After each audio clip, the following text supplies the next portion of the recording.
Bart and the rest of you hooligans, your days are numbered.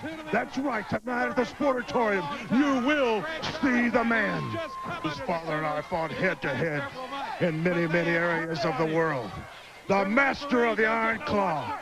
Need I say more?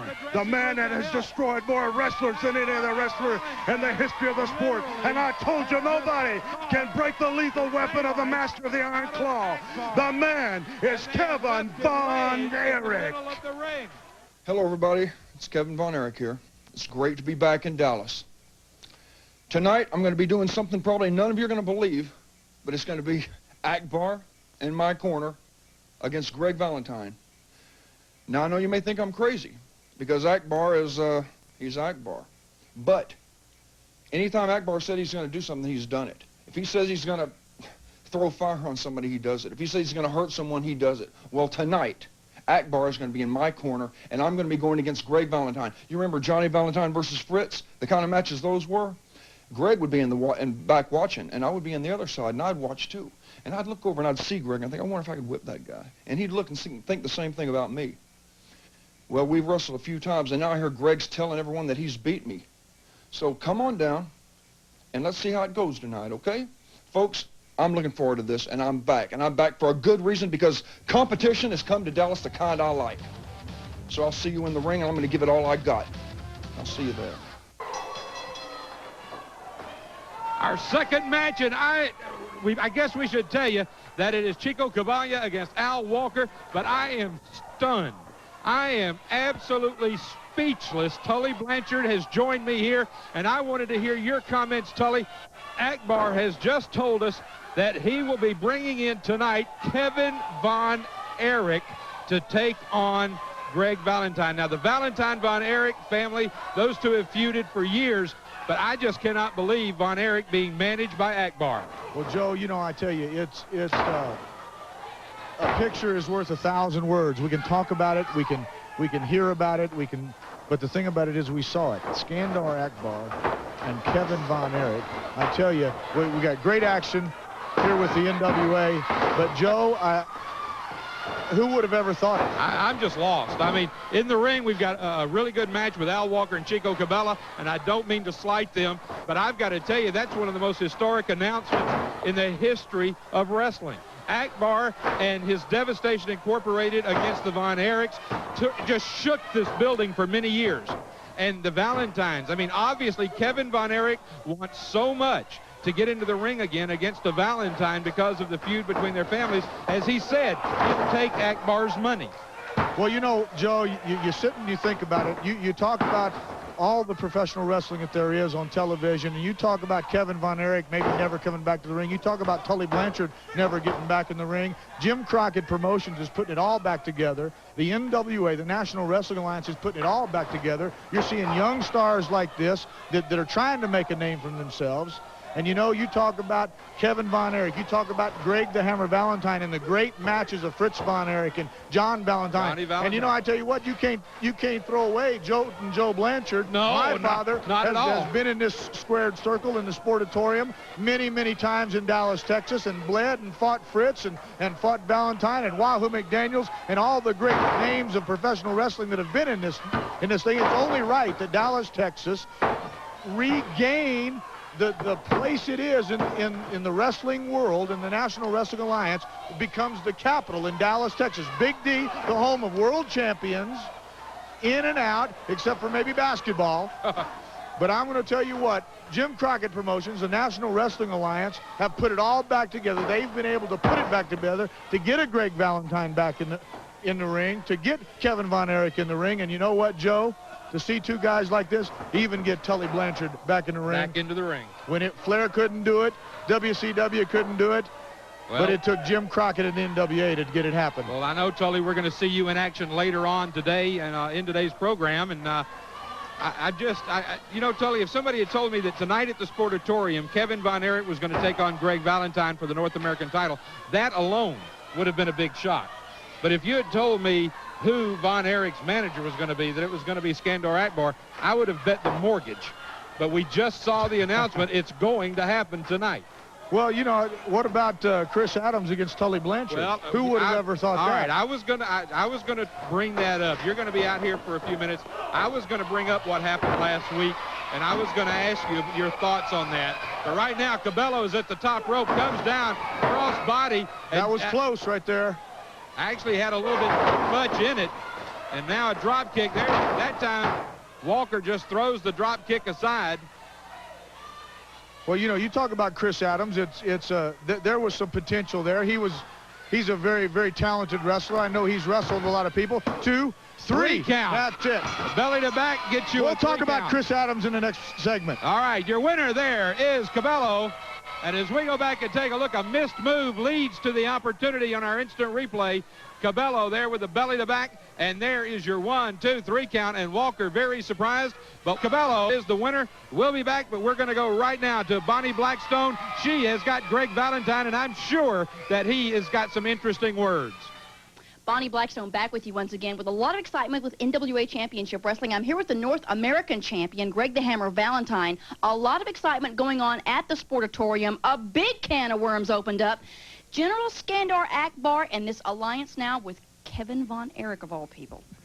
Well, it all started when Skandar Akbar brought me down last week, and a big mess happened where he caused me to lose a match. Greg the Hammer Valentine actually lost the match because of Skandar Akbar. And now he's made this strange alliance with Kevin Von Erich, and I don't understand it. One thing I do understand is tonight in Dallas, Texas, I'm putting this North American heavyweight title on the line. But you know something, Bonnie Blackstone? This is not the North American title. Texas heavyweight belt. This is the Texas heavyweight title, heavyweight championship belt that my father, the famous Johnny Valentine, retired. He retired with this belt. He retired the Texas State Championship. And you know something? The Von Erich and Valentine feud ended. It ended with this belt. Yeah. And Von Erich's name is nowhere on here. There's all kinds of names on here. Wahoo McDaniel, the list goes on. But nowhere do I see Von Erich.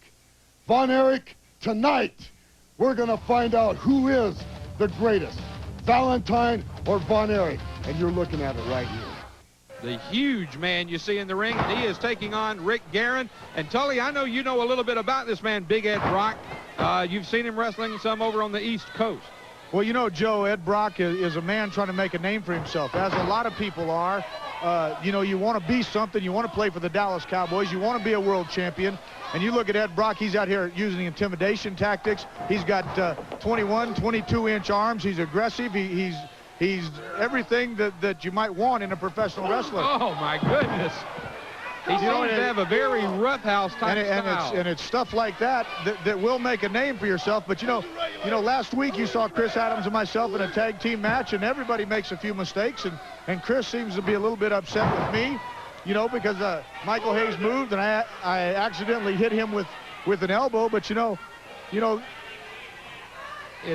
does it sound too boastful? You know, I kind of wrote the book on tag team wrestling. Right. I'll go along with that. I've been gone. My life has been changed a little bit, but you know that doesn't mean that I'm not a man. I'm not intense. I'm not a winner.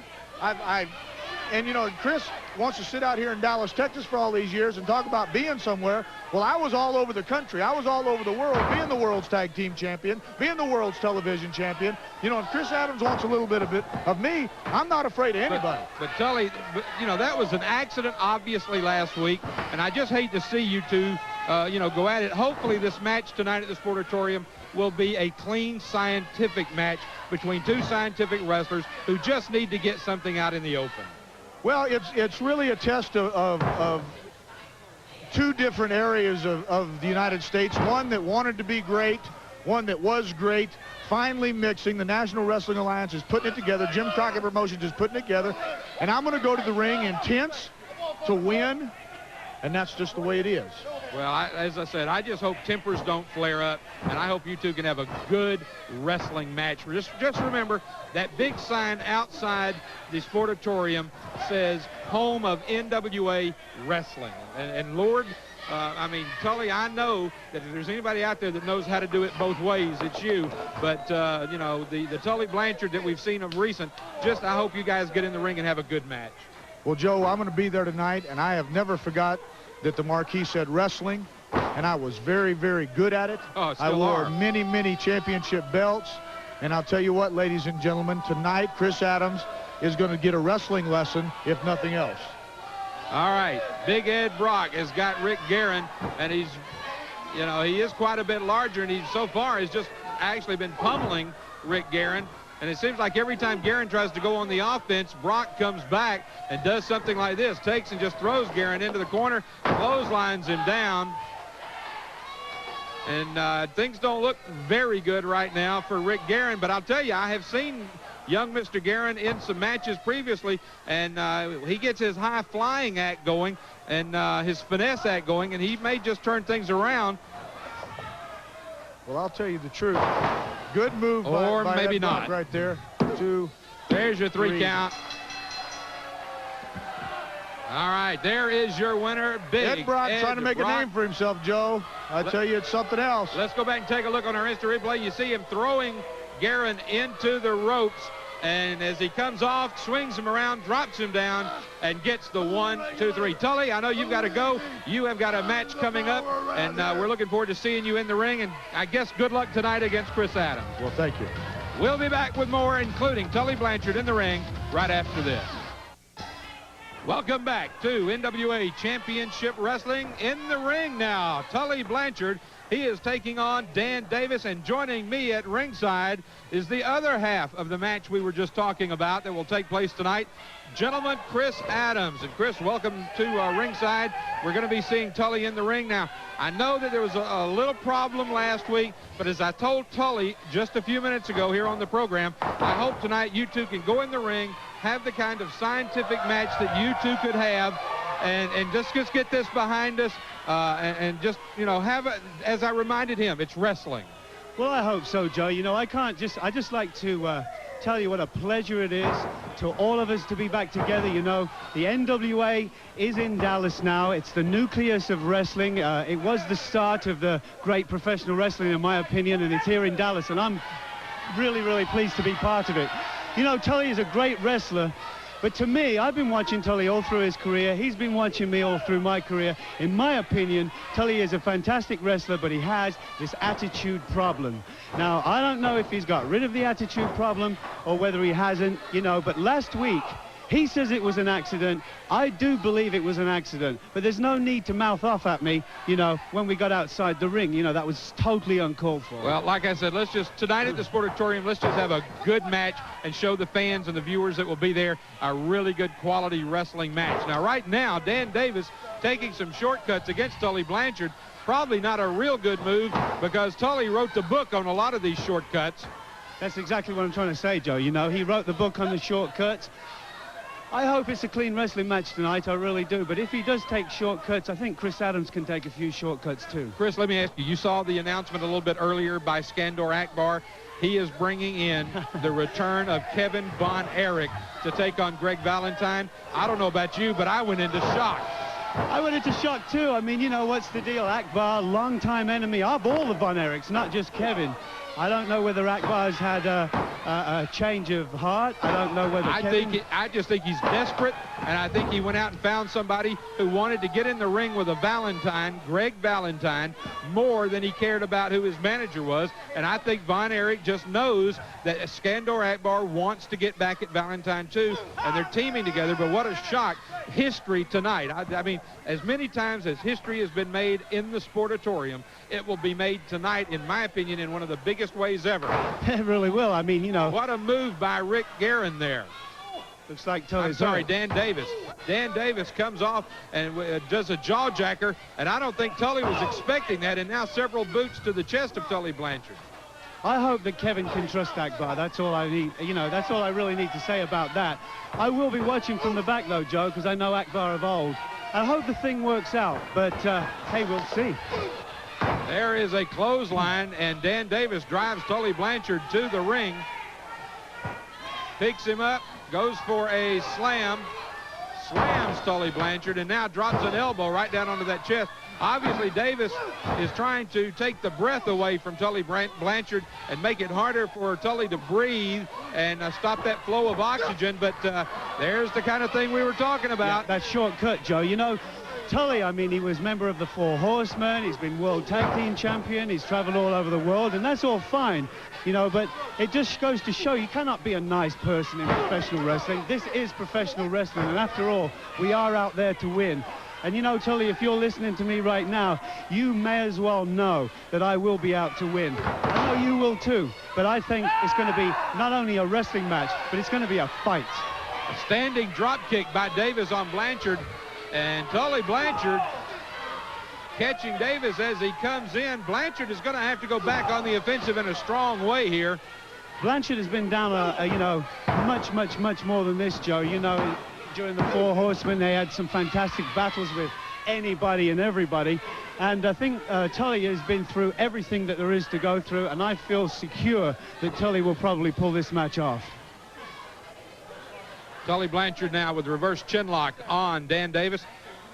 You know, another match taking place tonight at the Sportatorium is that one with Tony Norris against Black Bart. These two have really been at each other over the past couple of weeks, and it's going to be good to see that come to a head tonight at the Sportatorium. Of course, wrestling every Saturday night at the Sportatorium as the NWA brings wrestling to Dallas, Texas, the mecca of professional wrestling. There's a cross body, 1, 2, and Blanchard just barely kicking out at the 2 mark. You know, just that name, NWA, Joe, it just kind of gives me a chill down the back of my spine. Like I say, I'm real pleased to be part of it. And this is just what I was talking about. There it is. Tully Blanchard. Look, he pulled it out. There it is. 1, 2, and the slingshot with a 1, 2, 3. Tully Blanchard is the winner of this match. He's good, I'll give him that, but tonight he's going to have more of a fight than that. All right, let's go back and take a look at that in instant replay. As you can see, Tully picks him up on the ropes in that patented slingshot. 1, 2, 3, and it's all over. Your winner of the match, Tully Blanchard. Good luck tonight, Chris, and we're going to be back with more, including a great tag team match right after this. Thanks, John. Championship Wrestling. A great look there at Tully Blanchard. But tonight at the Sportatorium, Junkyard Dog, it's 6-man excitement. It's 6-man excitement. Like I said, in the beginning, there was creation and earth. There was darkness. There was lightness. There was the regulator, a man that I stand up proud for because he shows what a natural man is all about. And right here tonight, oh, that 6-man tag. It could be Dog. It could be the Young Bloods. It could be the regulator. It could be anybody in my pound. But what I'm proud of, this big man, the regulator, came down to the Dog Age. Ain't saying nothing about no friend, but it's beginning every ending. That's the name of my story. Let's talk about Black Bart. Black Bart, Yes, sir. tonight I watch you jump on the Dog. Tonight I watch the Hammer jump on the Dog. I tell you what, you want to jump, jump this way. You're going to jump in the lake, boys. Make sure you can swim. All right? Because I'm coming at you like a tidal wave. There it is. Tag team action as the NWA Championship Wrestling program continues this Saturday. And in the ring right now, we have got Scott Putski and Larry Silman. Putski's partner outside the ring is Curtis Thompson. Silman's partner is the masked man, Aries. And this should be quite an interesting tag team match. Putski, of course, I am sure, is getting ready for his big match coming up tonight at the Sportatorium. He's got to be going through his mind. A lot of great things going to be happening there tonight. And as Putski, as you can see, is extremely well developed. And now we've got Aries coming in the ring against Putski. And Putski now backbreaker and a slam. 1, 2, and Putski going for the pinfall in a hurry there. Tag Curtis Thompson. Thompson is in. Twist the arm. Twist it again. Work it on the arm of Aries. Folks, I've got to tell you, I am just still absolutely befuddled by Skandor Akbar and Kevin Von Erich. I mean, I would never in my life have thought that these two would be going into cahoots together. But Akbar was put in a very strange position. You saw that last week, and he was put in a very strange position when nobody would come to help. It seemed like everybody had turned on him, and everybody was working against him, and nobody would come and help him. So he went out, and you've got to say one thing about Akbar. He's always been known as being a genius when it comes to the wrestling ring.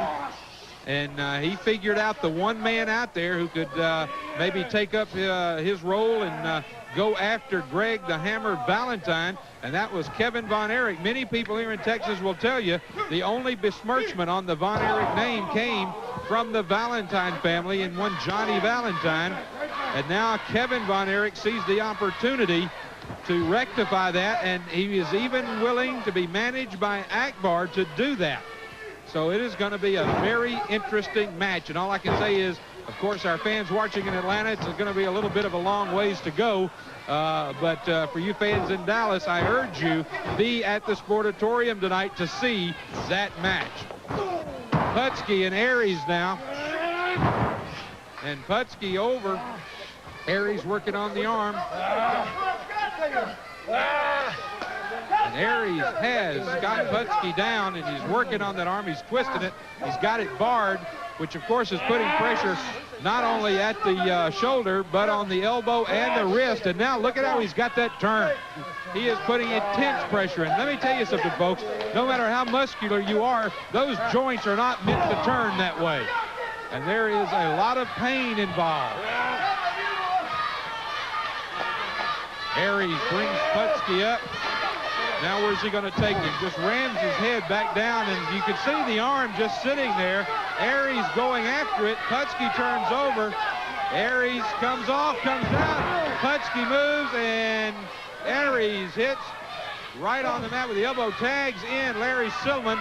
Silman, a big man, comes in and chops Putski, takes him back into the corner, throws him into the ropes, follows him in, but Putski is waiting. Putski is waiting with a clothesline. Now both men have obviously been stunned here. Actually, both men need to make a tag. Putski does tag in Curtis Thompson. In comes Curtis. And just goes right after Larry Silman. Silman had the opportunity to make a tag, but wasn't able to. Comes off. There's a drop kick. Silman goes down. Aries comes in, but Thompson is waiting. All four men are in the ring. All four men now, and the referee having trouble keeping composure in this one. Curtis Thompson and Silman, the legal men. What is Thompson going to do? He looks like he's going for the pile driver. He's got Silman up. And yes, that front pile driver turns Silman over. 1, 2, 3. There are your winners, the team of Scott Putski and Curtis Thompson, victorious. Let's go back and take a look at the instant replay. As you can see, it's that pile driver, and that leads right to a 1, 2, 3. Putski and Thompson are your winners. NWA Championship Wrestling action tonight at the world-famous Sportatorium in downtown Dallas. On tonight's card, Kevin Von Erich was... Welcome back to NWA Championship Wrestling. I'm Joe Pedicino. We're coming to you from the world-famous Sportatorium in Dallas, Texas. Tag team action in the ring. The Youngbloods, Mark and Chris Youngblood, they are taking on the Hard Riders. And we saw this match last week. The Hard Riders able to come out on top in that match. And you heard Michael Hayes say that he thought they just needed some creative counseling, some guidance. So he is at ringside. He is with the Hard Riders this week at ringside for this rematch. And let's see if that makes a difference. If I were Chris and Mark, and there you see Michael Hayes, and he is watching intensely as this team, the Hard Riders, are in the ring. And of course, we're talking about Hard Rider Rick and Hard Rider Frank. And they are, this is Frank in the ring right now. And he is in the ring with Mark Youngblood. All right. Chris Youngblood now thrown into the ropes. Off he comes, and Youngblood goes into the ropes again. Off. Comes back and over. And just like we saw last week, there's going to be a lot of action in this match. There's going to be a lot of fighting because the Hard Riders, let me tell you something about these guys. They are street fighters. They're from Hell's Kitchen. And as you can see, they know how to fight. But there's a double boot right to the face of the Hard Rider. And now the Youngbloods, obviously the Youngbloods not very happy about this situation. They won the match last week. They think they won it fair and square. Everything looked on the upright to me. The referee saw it as okay.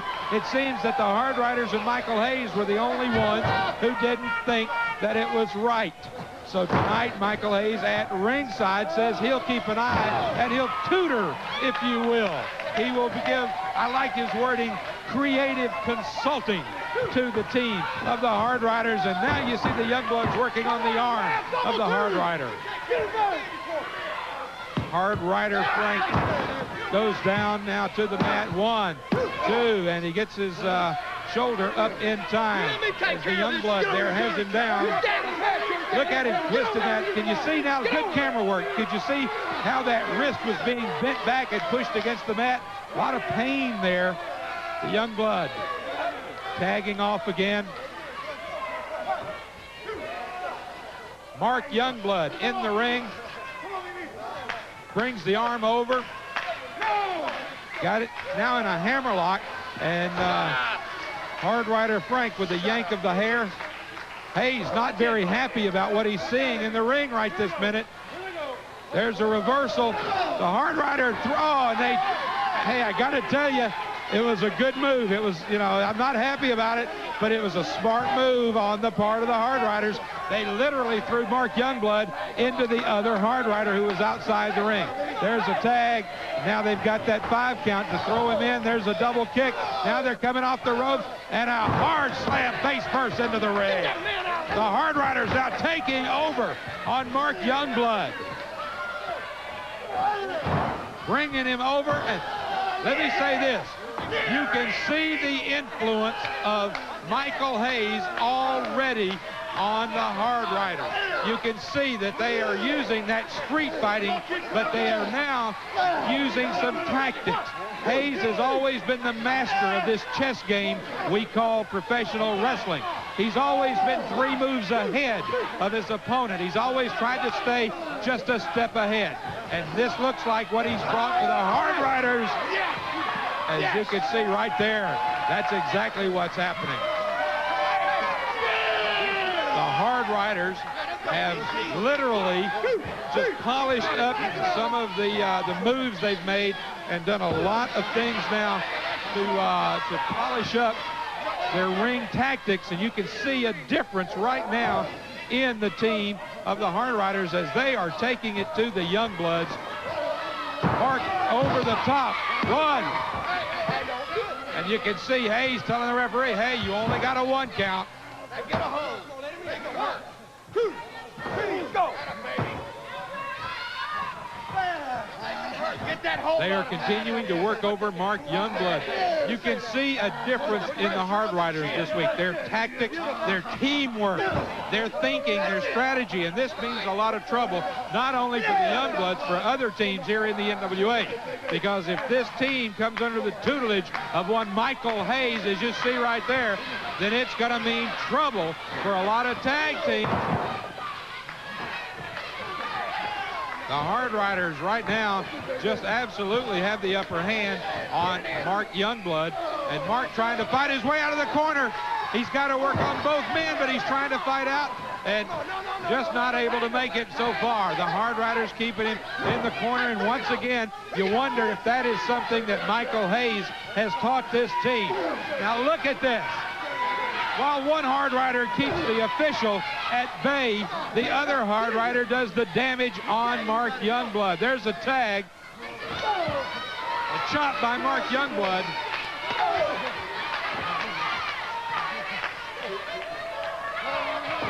All right, the Hard Riders into the ropes, comes off with a kick to Mark Youngblood. Where you at? That was 3. A lot of tag team action also on the card for tonight. You'll see the Hard Riders and Michael Hayes in a 6-man tag take on these Youngbloods and their partner, the Junkyard Dog. That ought to be a great match. Also, as we told you, and what we hope, and I want to emphasize hope, will be a scientific match. It will be gentleman Chris Adams against Tully Blanchard. But folks, both of those men have tempers. You never know what's going to happen. Tony Norris will be taking on Black Bart, and in the shocker, in just an absolute shocker, Skandor Akbar is bringing back and bringing in Kevin Von Erich to take on Greg the Hammer Valentine for the North American title. That is going to be a match that I would not miss. The Hard Riders continuing now to have the upper hand on Mark Youngblood. Mark trying to make the tag, trying to get over to Chris Youngblood, but literally inches away before he is dragged back into the middle of the ring by the Hard Rider. Hard Rider Rick in the ring with a headlock of sorts, and now turns around and it's almost a modified camel clutch. But once again, while the Hard Rider is being distracted, Youngblood came in and broke it up. In the meantime, Hard Rider Frank comes in. They're going to make the switch. No tag was made, but they're right there in the corner. The referee didn't see it. And the referee, all right, now, again, look at the way the Hard Riders are distracting our official. The Hard Rider now. Frank brings Mark Youngblood over. Mark has been in the ring quite a while. You have to wonder if Mark Youngblood is going to be able to continue to take this double teaming from the Hard Riders. I think you will admit that the tag team workmanship, the tag team tactics, the strategy of the Hard Riders this week has been much improved over last week, and I think you can only credit that or blame that, whichever way you want to look at it, on one Michael P.S. Hayes. There's the tag, and Hard Rider Rick comes in. Great strategy keeping Mark away from his partner. Mark has been in the ring now for quite a few minutes, and he's obviously being worn down. And they're continuing to work now on that neck, twisting that neck.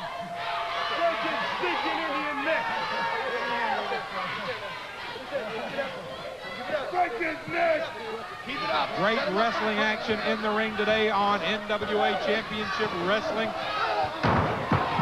Of course, the NWA, the oldest wrestling organization in the world. The wrestling organization that has brought viewers and fans professional wrestling the way it ought to be for many years. Now making its home in Dallas, Texas, and in the world-famous Sportatorium, the mecca of professional wrestling. And that's why right there you can see Chris Youngblood has come in the ring as the tag was made, and he is like a house on fire as he has. Now, what are they going to do here?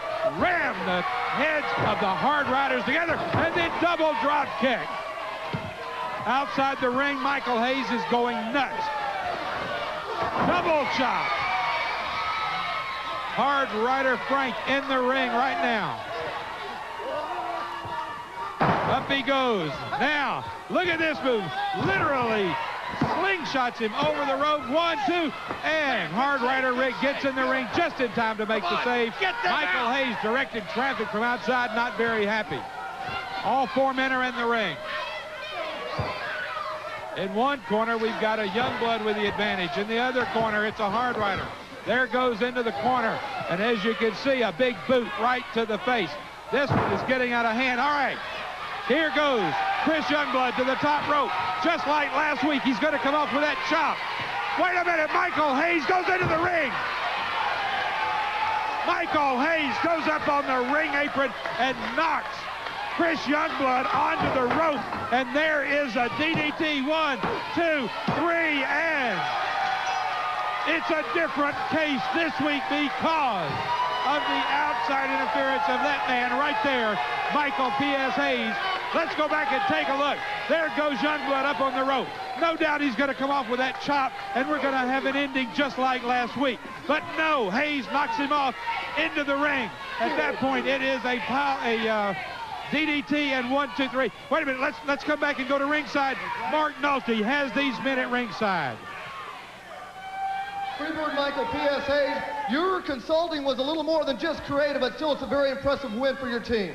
Shut up. First of all, I run things around here, and I don't think anybody's forgot that. Now, a lot of people would like to know what we might have in common. Could it first of all be our admiration for Harley Davidsons and black leather? No. Could it also be that all three of us leave a little bit to be desired as far as table manners and etiquette?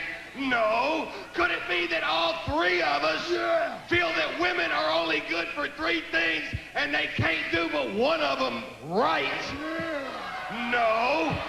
The reason I like these kids is because they're excellent street fighters and they're learning how to wrestle. And with my guidance, they're going to learn more. So when they pound your brains in, then they're going to pull your arm or your leg off. Now, let's talk about tonight. Let's talk about right here tonight. And you want to talk about historic situations. I, in my life, have never hated anyone except Skandar Akbar like I do. But the man that he has gone and gotten makes me so sick to my stomach that I don't even care about mentioning in his name. But tonight, all hell's going to break loose.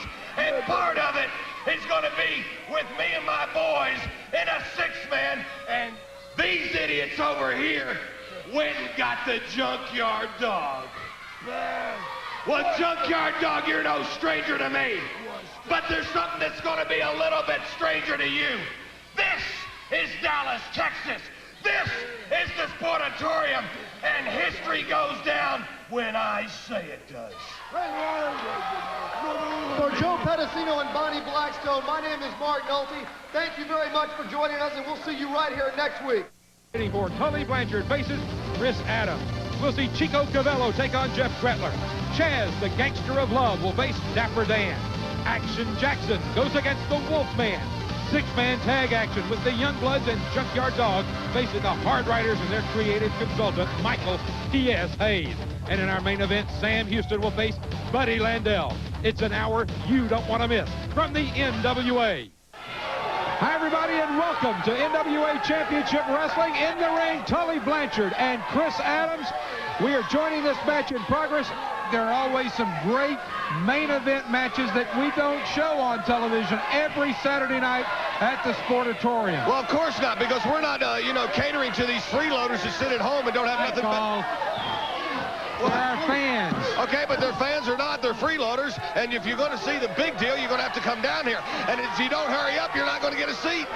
Well, I tell you, the crowds are growing every week. Great matches, and as we said, you see great action here on NWA television, but until you see it live and in person, like a building like the Sportatorium, you just haven't really seen it. No, and you talk about live and in person. Tonight, live and in person, Kevin One-Legged Von Erich and Chris Adams against Dirty Dick Murdoch and Black Bart, right here tonight in the Sportatorium. I was just ribbing. Listen, I want to talk to you for just 1 second about something, and that is Scott Putski. Real quick, we got some great action going on in the ring. Putski has challenged you for another match. He was very upset over the fact that the way you won that match a few weeks ago. He wants another chance. Well, no, what you mean to say he's very upset that he lost. Plain and simple, and that's the end of the story. There's not another chapter. I will never, mark my words, never wrestle Scott Putski again. There's nothing to settle there. I've already proved my point. Well, I think that you're going to find he's going to be chasing you, and there may be. You say you'll never wrestle him again. That's up to you and the competition committee. But right now, Tully Blanchard is outside the ring.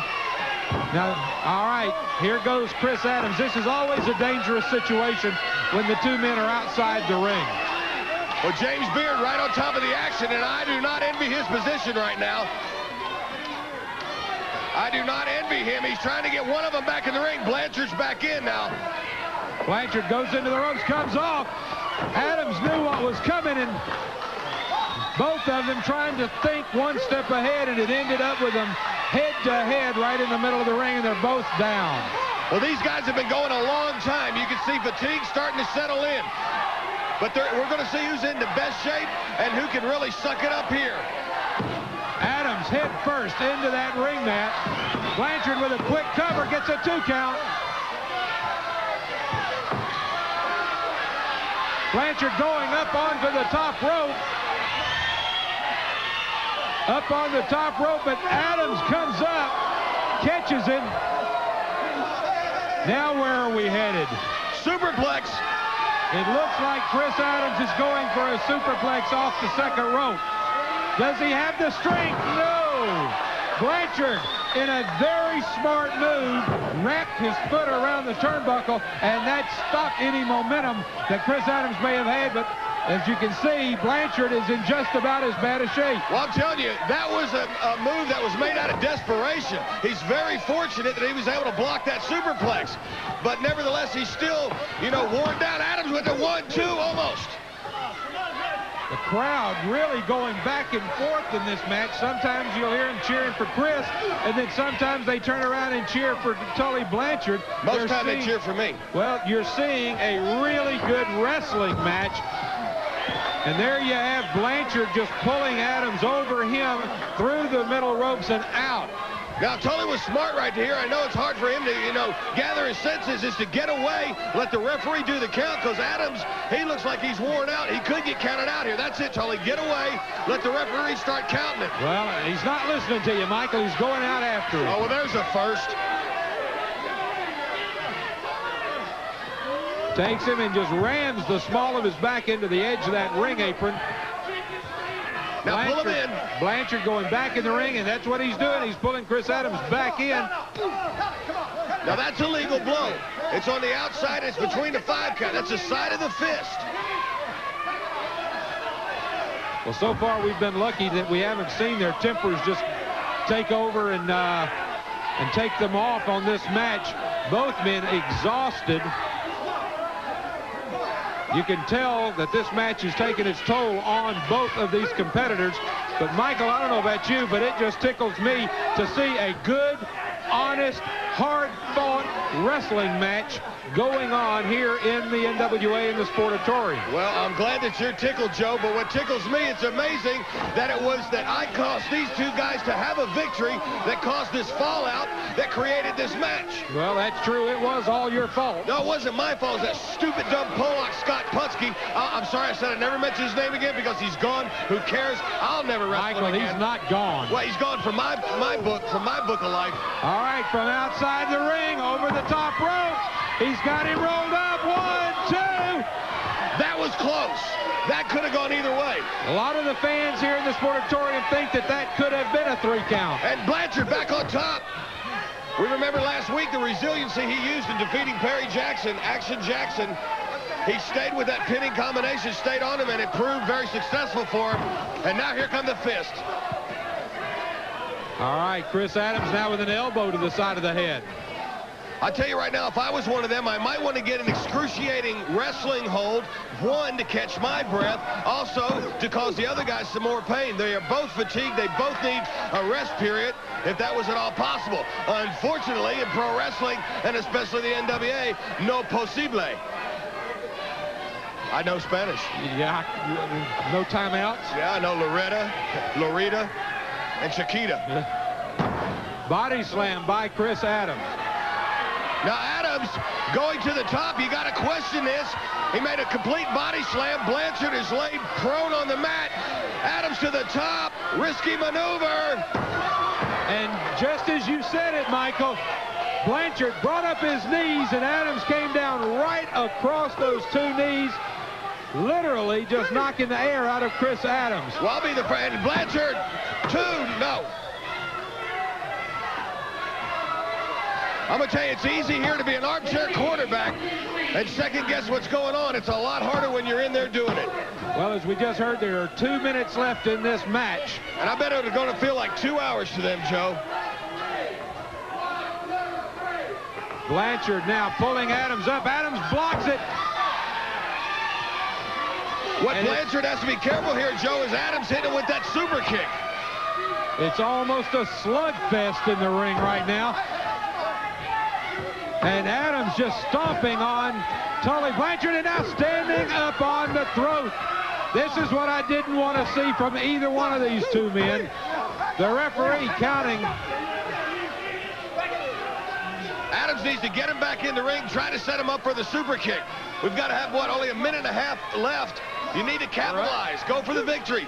You get more money that way. We're down to 1 minute to go in this match.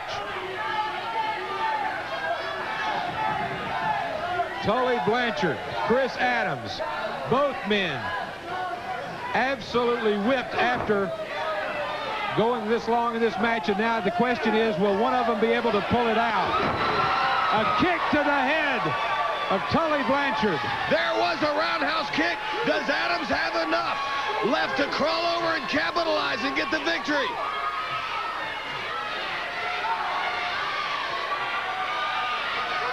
Both men almost out on their feet.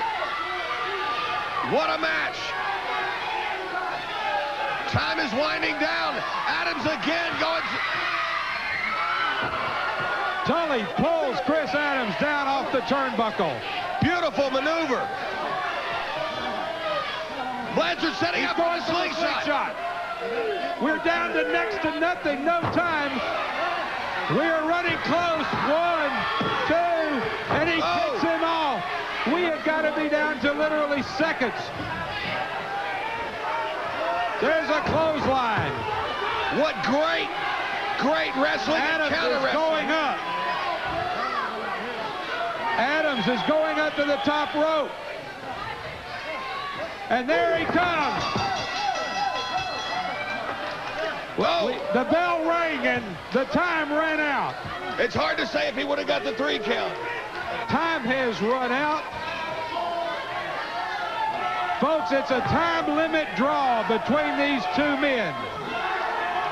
A great match, and I'm sure the referee now will hold up both hands. We're going to take a break. What a great match. We'll have more to talk about here on NWA Championship Wrestling. Continuing on today's NWA Championship Wrestling, Jeff Gretler against Chico Cavallo. Chico in the ring, and what a beautiful move. One count already. Joining me here at Mike's side once again this week, Jimmy Crockett Jr., promoter of the NWA, and we want to talk a little bit about that big week of action coming up between Christmas and New Year's, and talk about how your organization can raise funds by the help of the NWA. And Jimmy, I know that we're looking forward to the 30th down in Corsicana, the Special Olympics down there. I understand you've been talking to Larry about the things that are going to be going on down there. Yeah, the manager over at the Walmart, Paul, is going to have several of the wrestlers over there in the afternoon. You can stop by and purchase some pictures from Junkyard Dog and a few of the other guys, and the money goes to charity. And it's Corsicana. Corsicana. I realize that you're from Atlanta. Yeah, and, I'm just learning these towns.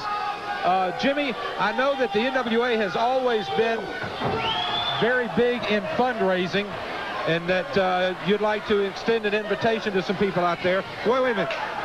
Jimmy, if you hold on just 1 second, Rod Price is down here at the ring, and I have no idea why Rod Price would be down at ringside in a match between Chico Cavallo and Jeff Gretner. DC of High Voltage has challenged Rod to a tag match, and I'm Maybe sure he's looking for a partner. I don't know whether it's Jeff or Chico, but I tell you what, Chico is a fine wrestler. I'd sort of hate to see him team up with the likes of Rod Price, but he would certainly make a great partner for Rod. Well, obviously Price is down here looking at one of these two men, or maybe either one, as a possible partner in that match.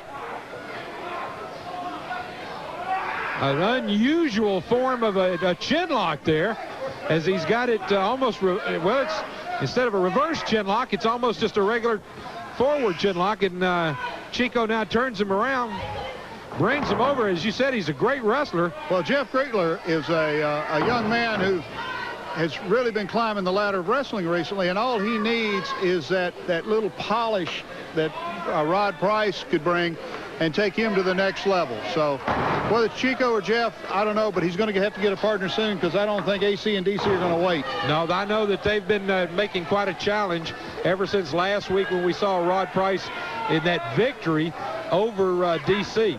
And there you see Price looking on. Jimmy, coming up the week between Christmas and New Year's, Sulphur Springs on the 26th, Sulphur Springs. Pronounce that one for me. Terrell? Terrell, Texas. I think I pronounced it wrong last week on the 27th. Gainesville on the 28th, and Cleburne on the 29th. And, of course, as we said, Corsicana on the 30th. It ought to be a great week, including the Sportatorium here in Dallas for that week. Yeah, the Sportatorium will not run on Saturday, December the 24th, Christmas Eve, but we will have a spectacular on Christmas evening. Okay. So Christmas Day night, there will be wrestling at the Sportatorium. But I came down not to talk about the Christmas week, but if you have a local charity that we can help you promote to raise money for, like the Special Olympics, please give us a call at the NWA hotline. And, of course, we can't possibly answer every request, but we're going to certainly do all that we can. All right. Jimmy Crockett, Jr., promoter of the NWA. And in the ring, Chico Cavella having a good match against Jeff Gretler, and Rod Price still looking. Now, where are we going with this? He's got him up. A power bomb takes him down and rolls over 1, 2, and there's your 3 count. A great combination by Chico. And I don't know what this means, but Rod Price looks very pleased at ringside. Very pleased, nodding his head. All right, we've got some words from Skandor Akbar and Kevin Von Erich standing by. You know, if you get down to dastardly deeds, I'm the greatest. Kevin. Let me say this. I wasn't expecting that. Let me say this. Anytime I'm in Dallas, I'm in my backyard, and I'll tell you folks what you can expect 110% from me. Now, I'll tell you, I was waiting a long time to come back to this sportatorium, and I was waiting for the caliber of champions to fill this building like they are now. Now the competition is here, the talent is here, and I'm here. I'm here for the kind of wrestling we were brought up on. A fight. Give me all you got. That's what they got here, and that's why I'm here. Well, they make unusual allies, but there's no question that General Skandor Akbar and Kevin Von Erich are going to make a very potent combination of the National Wrestling Alliance. Joe Pedicino at ringside, and in the ring we have the Gangster of Love, Chaz, as he takes on Dapper Dan. This ought to be an exciting match just like that. 2 count. Both of these men are high flyers. Both of these men are what you would call tacticians in the ring. Dapper Dan likes to take the shortcuts. Chaz stays away from them as long as he can, but I will tell you, I've seen this man get riled up. Dapper Dan doesn't want to do that. Beautiful move there, almost a flying clothesline. Chaz now coming back up to his feet. Dan picks him up, body slam right down on that back, and then follows it up with an elbow to the chest. Dan picks him up, gouges the eye. That's the kind of shortcut I'm talking about.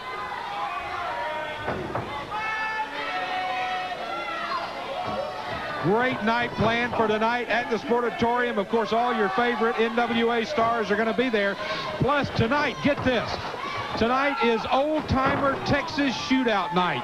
You'll get a chance to come and meet some of the Hall of Fame wrestlers from the world of professional wrestling. There are going to be a busload of old-time favorite wrestlers there at the Sportatorium tonight. You can get autographs and pictures. It's going to be a great night. It's part of the old-timer Texas shootout, and it's at the Sportatorium tonight. A big part of the show tonight at the Sportatorium. You don't want to miss it. You're going to see a lot of great action at the Sportatorium. Action like you're seeing. Oh, my goodness. Draped his neck across the rope and then hung him literally a snap across that top rope.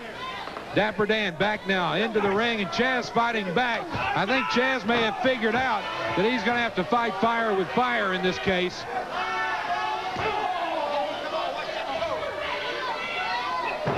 Chaz taking a couple of boots to the midsection from Dapper Dan. There's one to the face. The referee, James Beard, getting on and warning Dapper Dan, but as you can tell, Dan not listening as he goes up and just stands on the throat with both feet. Chaz has the breath taken out of him, both with that body slam and now with those chokes.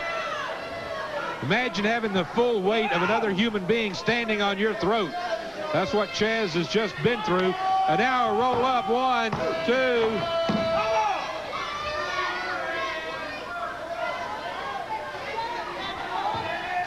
Dapper Dan takes Chaz, throws him into the ropes.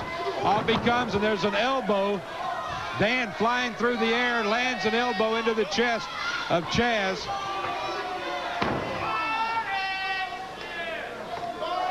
Dapper Dan now wearing down Chaz, and you can see where he's headed. Some comments. I'm told that Alex Porto has some comments about Chaz. All right, they're telling me in the back. Let's go to these comments from Alex Porto. You know, Chaz, I beat you up all over the state of Texas, punk. Well, you got me last time, and you're running around here with a hood on your head. Well, I'm going to tell you something, punk. Come next week, you're going to really need a mask around that head, because I'm going to whoop you. It ain't going to be nothing pretty, boy. Well, some comments from the Beach Bully about Chaz.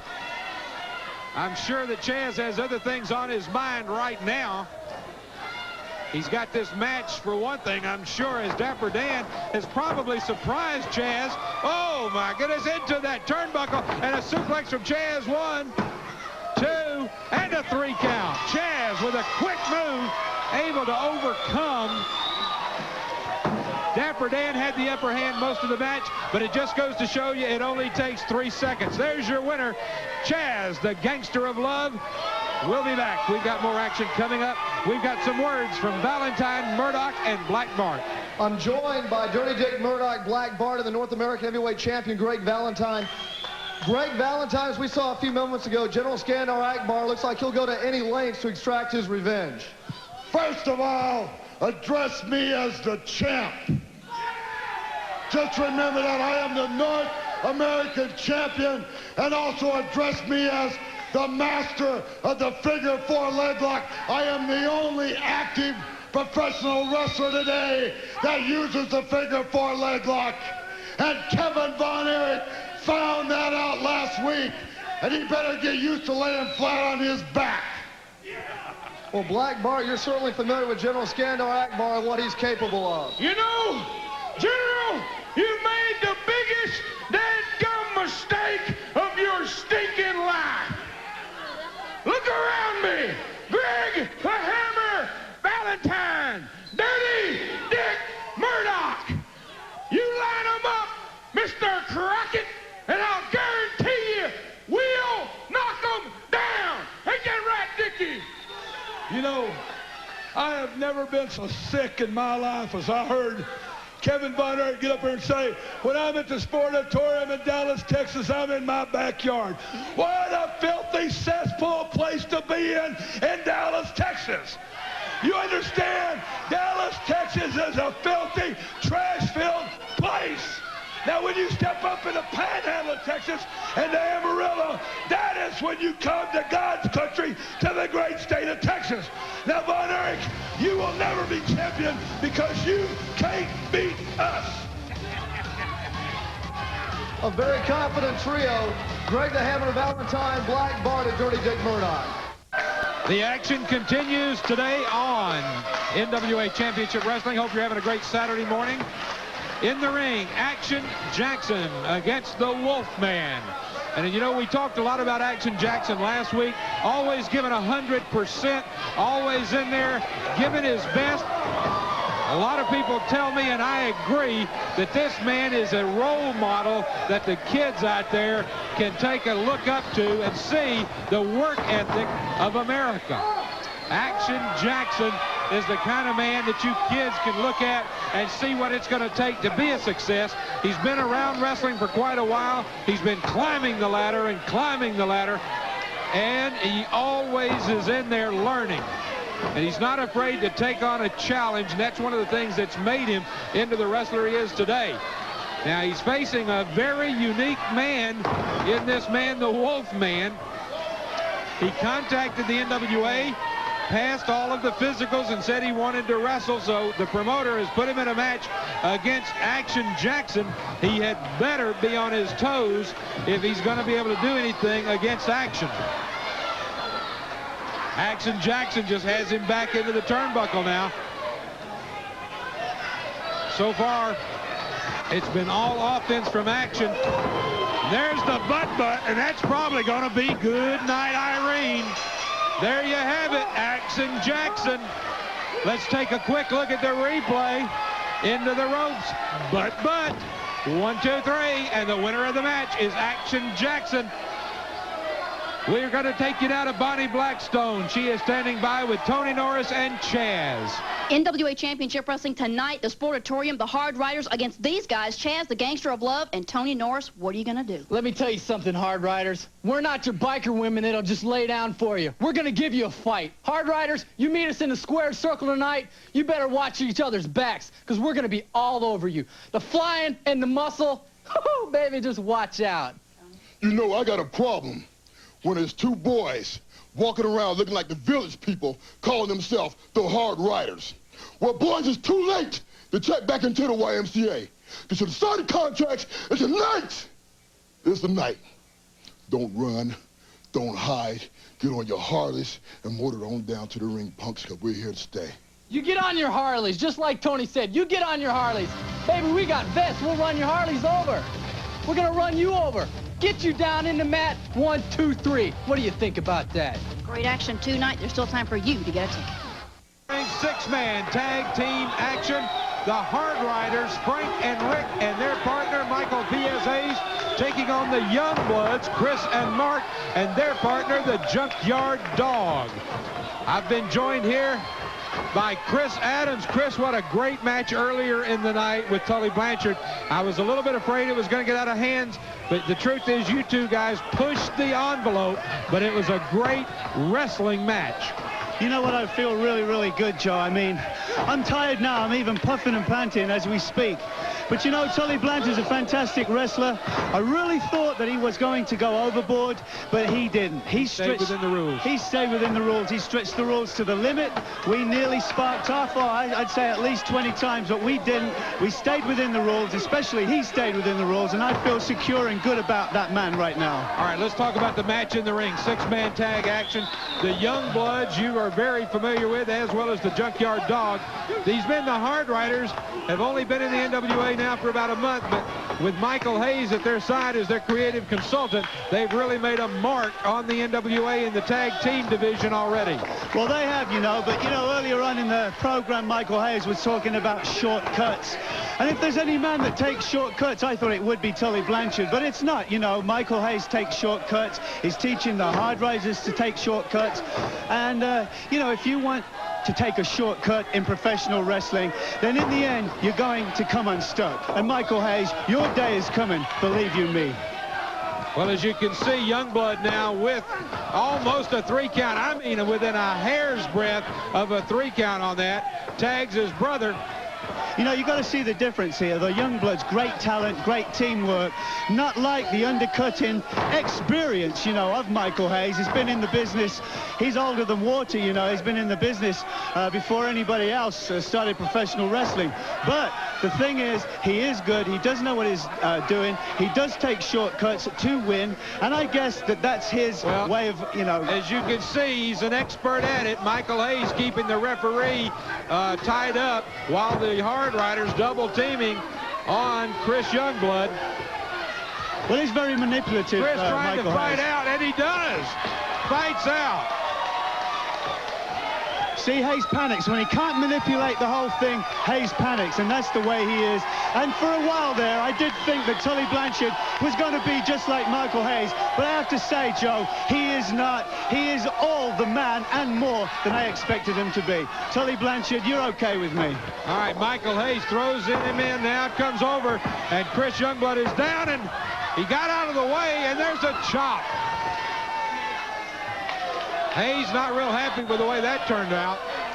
The Youngbloods, you know, have been in the business a long time. They are second-generation wrestlers. Their father was a great wrestler himself, and they have some fantastic tag team moves. I really enjoy watching these guys. All right, this Michael Hayes thinks he's outsmarted Chris Youngblood.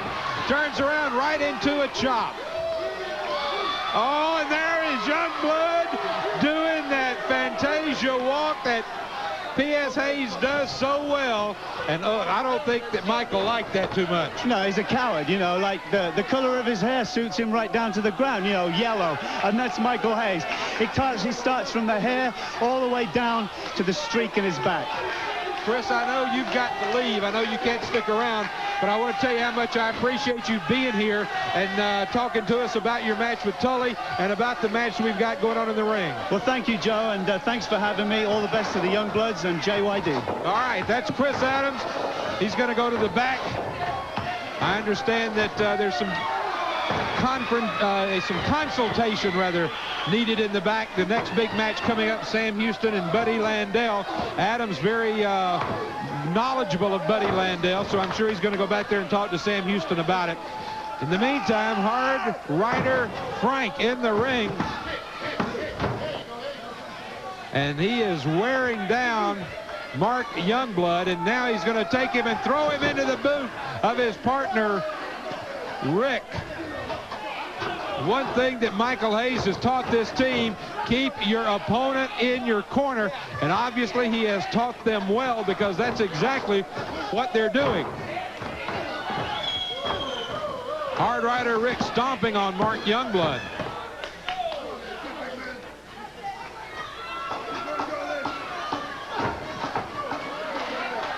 Now they're right back in the corner, and once again, everybody taking their turn on Mark Youngblood.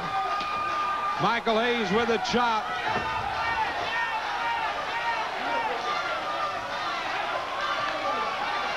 And now fist after fist after fist on Mark Youngblood by Michael Hayes.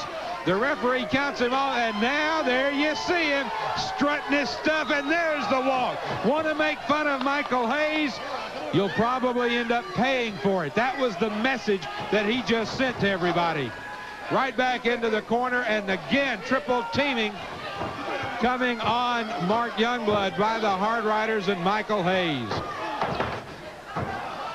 Brings him over, and now pulling back on that chin. The referee asking Mark Youngblood if he wants to give up. He says no. Junkyard Dog, as you can see, trying to motivate Mark Youngblood, trying to get Mark Youngblood back over to the corner so that there can be a tag. There you see Chris Youngblood looking on. Mark now trying to come back. 3 straight elbows, 4 elbows into the ropes and off with a shoulder block. Youngblood needs to make a tag. He needs to get over and make a tag. Youngblood trying to get over for the tag, but not able to get there. Let me tell you something, folks. You can see a difference in this team since Michael Hayes took over as their creative consultant. The roughhouse tactics are there, but so is the tag team wrestling. That's unfortunate for a lot of the tag teams here in the NWA.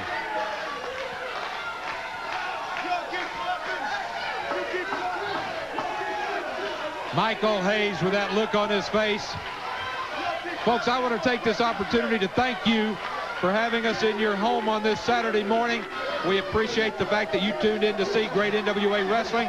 And if you folks in Dallas who are watching us on KDFI, make your plans tonight to be at the Sportatorium. You will see tremendous action like you are seeing right here in the ring coming up tonight, plus the advantage of that old-timers night that we talked about. Youngblood comes off with an elbow, this time with a foot. The Hard Rider is down. Youngblood gets over to make the tag, and in comes the Junkyard Dog. The referee is saying they didn't make the tag. He didn't see it. And look at this. They are just pounding on Youngblood. Folks, this is why the wrestlers will tell you that sometimes in a 6-man tag, maybe there ought to be 2 referees. Now all 6 men are in the ring. Michael Hayes headbutted by the Junkyard Dog. Hard Rider Frank headbutted by the Junkyard Dog. Junkyard going after Michael Hayes again. Junkyard Dog just puts the head of Michael Hayes and Frank together. And now Mark Youngblood has rejoined. All 6 men now involved in this fracas. Junkyard Dog in the ring. Michael Hayes goes out of the ring. Junkyard comes off. Clothesline on Frank. Michael Hayes has got a chain. He's got that chain in his hand. Junkyard's got him down. Hayes comes in and gloves him from behind. Wait a minute. The referee is going to count. 1, 2, and 3. Oh. A travesty, an absolute travesty.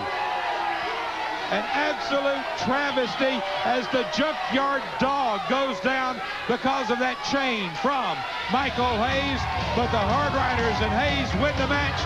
They are your winners, and we'll be back. True greatness right here in front of you, Joe Pedicino. You know, speaking of greatness, I promise you, we'd rather see your greatness in the ring than hear about it, buddy. Well, you know, Joe, I sense a little snide remark in your tone. You're just jealous that Michael Hayes is a better announcer than you are. That may be so, but how about we see that greatness in the ring, buddy? Ladies and gentlemen, introducing first in this contest from Bear Creek, Texas, at a weight of 227 pounds, Sam Houston. And his opponent weighs in at 230 pounds and hails from Jacksonville, Florida. He is the Nature Boy, Buddy Landell. Well, as usual, Buddy Landell has to get his words in first as he comes over here to the ringside and wants to tell us how great he is. He's going to get a chance to show us right now in the ring as he takes on Sam Houston. This ought to be a great match, a main event match here on NWA Championship Wrestling. It's been a while since our fans back in Atlanta watching on WTLK TV 14 have seen Sam Houston in the ring. It's going to be interesting to see how Houston puts up with the antics of one Buddy Landell. Into the corner, Landell tries to fist, but Houston blocks it, uses one of his own.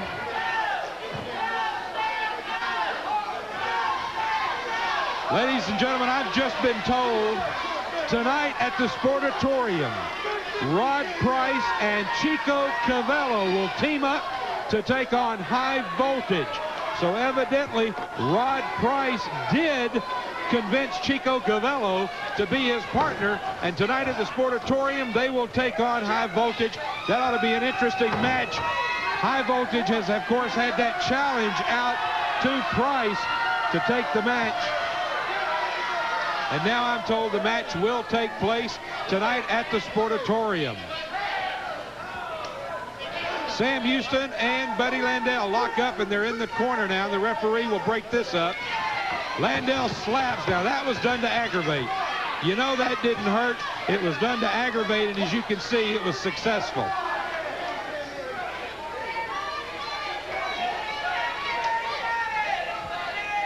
Houston now doubling up his fist, getting ready for Landell. He knows the kind of challenge that he's in for here against Buddy Landell. And there's another slap. Landell knows that that's not going to hurt Sam Houston. But you can see what it's doing. It's actually taking Houston out of this match mentally. Houston needs to get back into the match and realize that Landell is doing these tactics strictly just to get him high and get him high on energy and try to take him out of this match. If you can get your opponent thinking out of anger, well, sometimes this is what you have to put up with. Buddy Landell right on his face, down on the mat. Houston goes in for a pin. Now, Landell knows better than this. Trying to call a timeout. He knows there's no such thing as a timeout. The referee holding Sam Houston back, giving Landell the opportunity to get into the ring.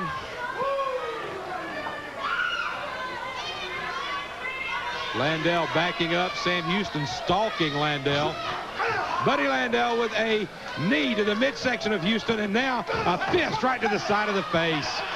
The ref right in front of the referee. Obviously, Landell doesn't care if the referee sees it. He knows that the referee's going to count. So Houston looks like he's going to fight fire with fire, and that's exactly what he's doing.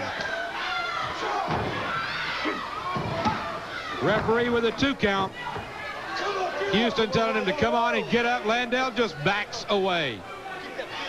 You see why they call Landell the psych master. You see why opponents know that you're going to have to put up with not only the wrestling ability of a Buddy Landell, but you're going to have to put up with his antics in the ring too.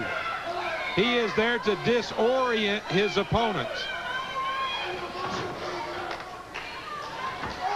Beautiful leg sweep by Houston, and now he's got it wrapped around. He's got that leg wrapped around, almost a spinning toe hold, except he's got the heel instead of the toe. And now what's he going to do? He just keeps twisted. He's got that ankle twisted and the knee. He's saying, I'm going to go around again. And he does. He does it again, goes around again. The pressure on Buddy Landell's knee and ankle has got to be extreme at that point. Houston comes down with a knee into the thigh. Landell going for the hair. The referee sees it.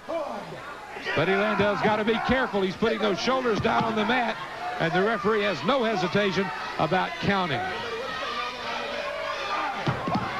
It's going to be great to see Sam Houston back again in the Sportatorium here in the NWA. Second-generation wrestler. A very big fan favorite of the fans here in the past in the Sportatorium.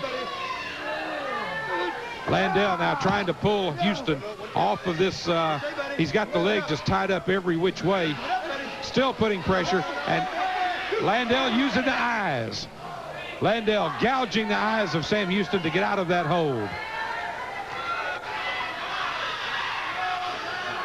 Landell now behind Houston. Houston can't see. So Landell turns him around and puts a foot right into the midsection. Buddy Landell with a fist to the face. The referee warning Landell, but as you can see, Landell just doesn't pay that much attention to the referee. He pays about as much attention to the referee as Newt Gingrich paid to Bill Clinton. Buddy Landell now fist and feet into Sam Houston. Throws him into the ropes. Where's he going? Comes off into the small of the back. Landell now punishing the back of Sam Houston. Obviously, this is what he has decided to go for in this match. A fist to the face. A return by Houston. There's another one. There's another one. There's a fourth one. Houston doesn't look like he's going to put up with a lot more of this. Fist to the face again, and now throws him into the corner, goes in after him. He's met with an elbow.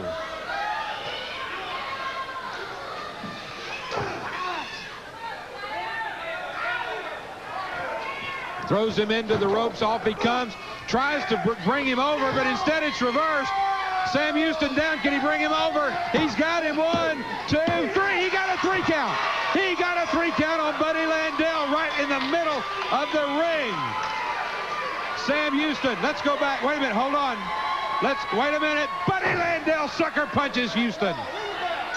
Landell not happy with the fact that he just got beat, DDTs Houston. Takes Houston and DDTs him. Obviously, he feels like he's got to make Houston pay for beating Buddy Landell. He beat Landell right in the ring. And now what's he doing? Oh, gosh. Takes his head and puts it right into that corner turnbuckle, that corner metal post. He has taken and put him right into the corner post, and it looks like he's opened him up.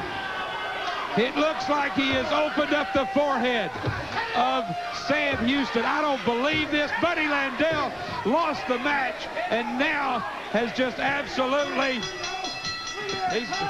he's brought him over to our table. Buddy Landell, we got to get out of here. We have got to get out of here. Buddy Landell has made Sam Houston pay, but the winner of the match was Sam Houston.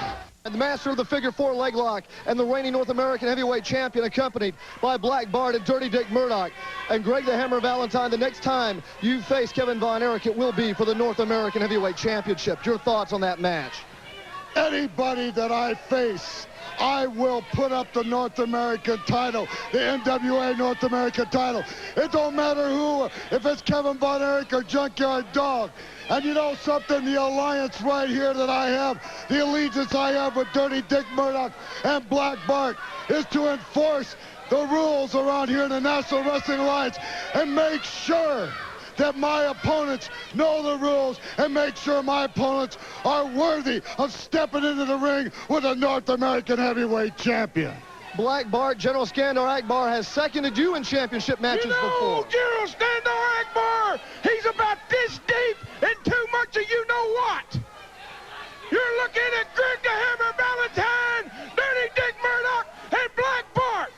Jimmy Crockett, the NWA, you line them up, and I'll guarantee to you, me and Dickie and Greg, we'll knock them down. It ain't a dead gum thing you can do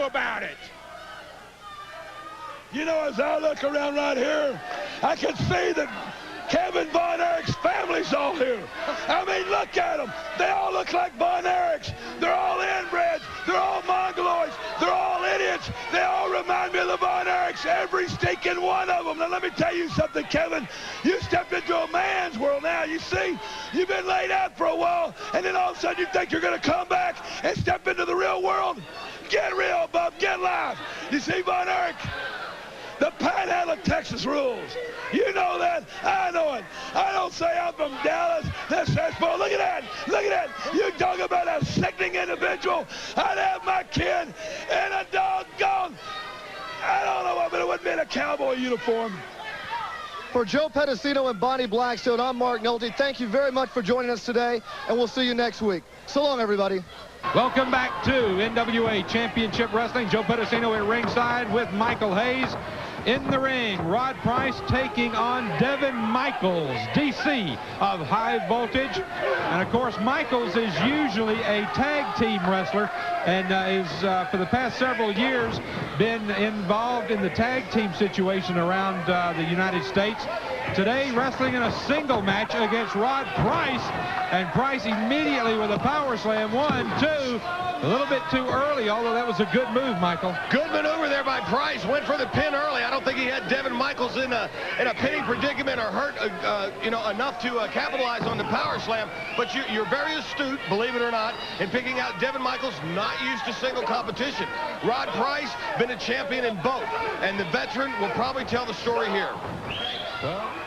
And boy, did Murdoch and them seem fired up about Von Erich, huh? Yeah, they did. I tell you something, Kevin Von Erich, and I think Akbar have a lot to worry about with. I hate him too. Let's just go ahead. Go on record. I don't hate them. Okay, you dislike him. No, I don't. I like them. What I'm saying is that I think they have a very hard time ahead of them here in the NWA because of people like Valentine, Black Bart, Dick Murdoch, Michael Hayes. Hey, probably. can you just imagine what problem Kevin Von Erich if he gets in my way?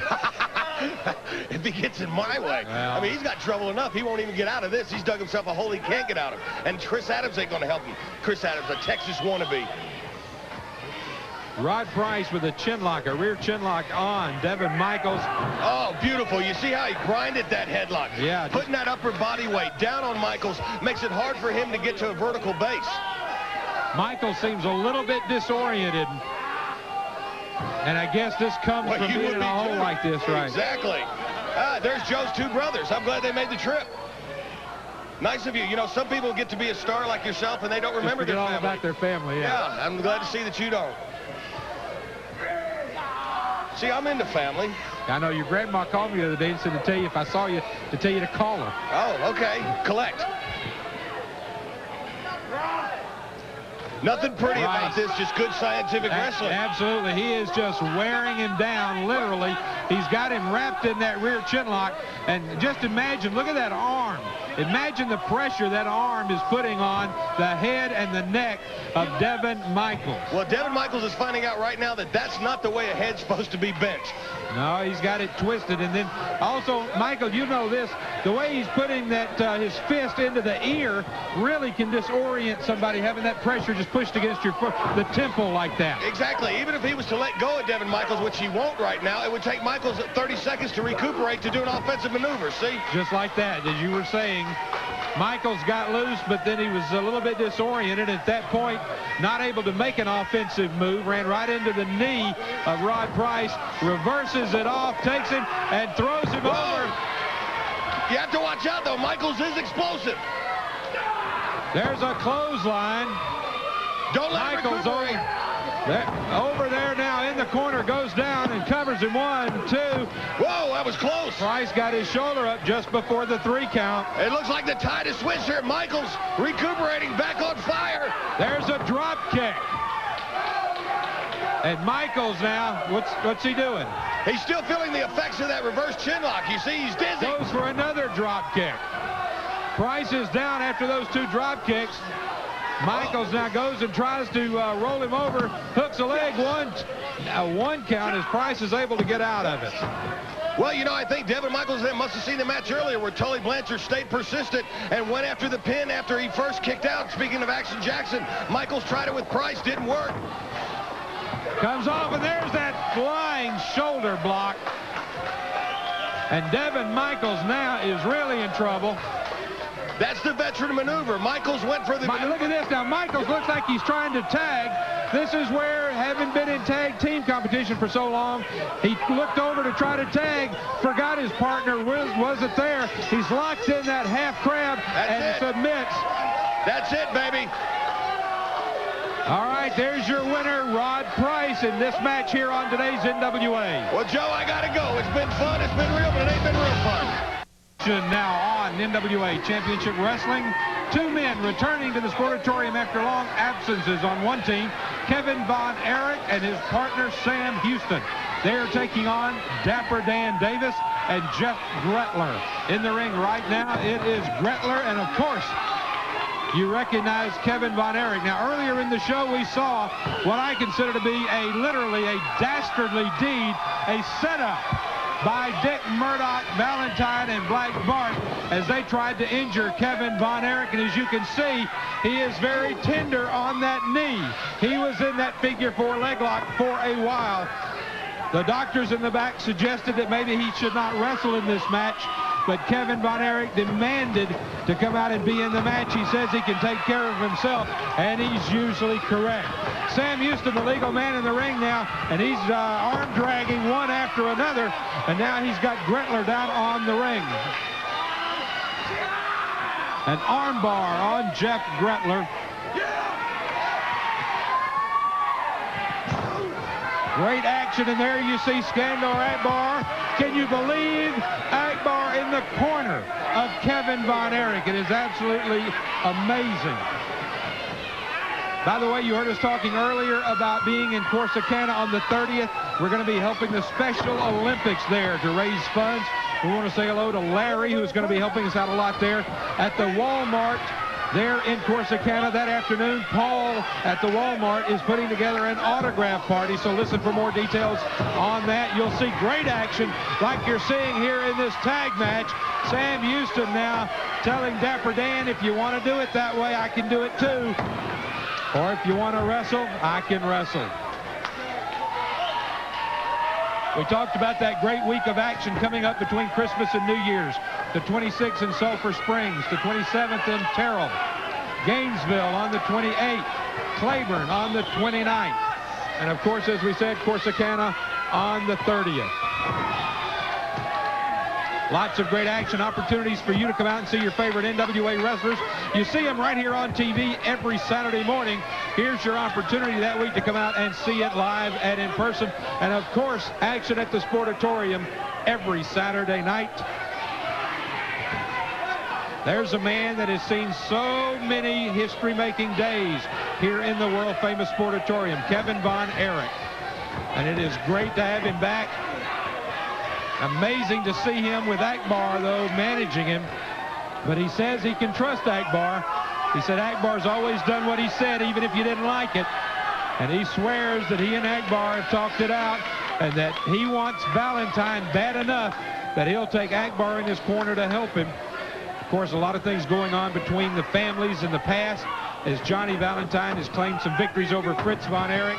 Fritz Von Erich, of course, many victories over Johnny Valentine also.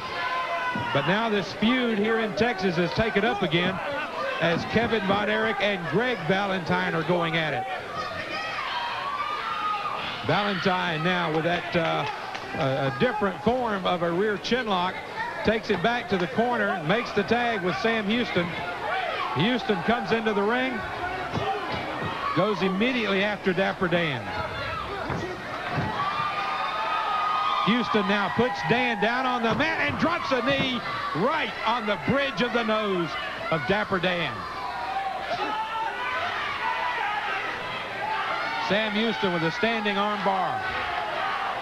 Gretler trying to make the tag.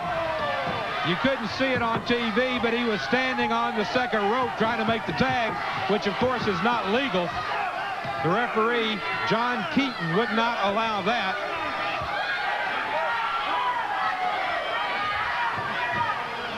Gretler trying to sneak in the ring. You're not going to do that on the officials here. I tell you what, the NWA, as always, has some of the finest officials in all of wrestling. The wrestlers here just don't get away with as much. There you see Dapper Dan brought over and down on that arm. Houston now works on the arm.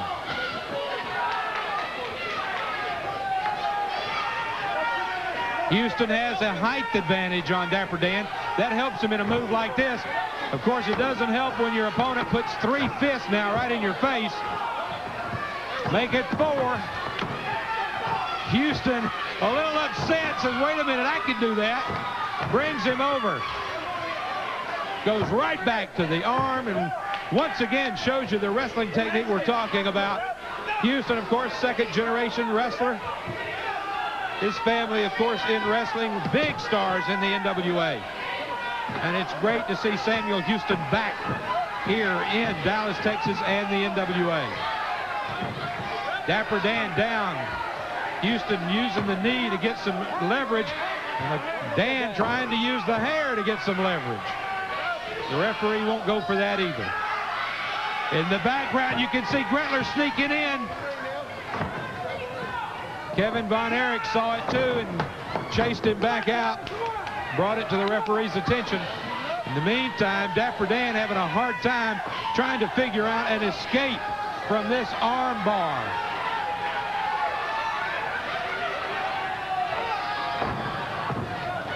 Dan brings Houston over, but Houston holds on. Dan close enough now, he might be able to make a tag.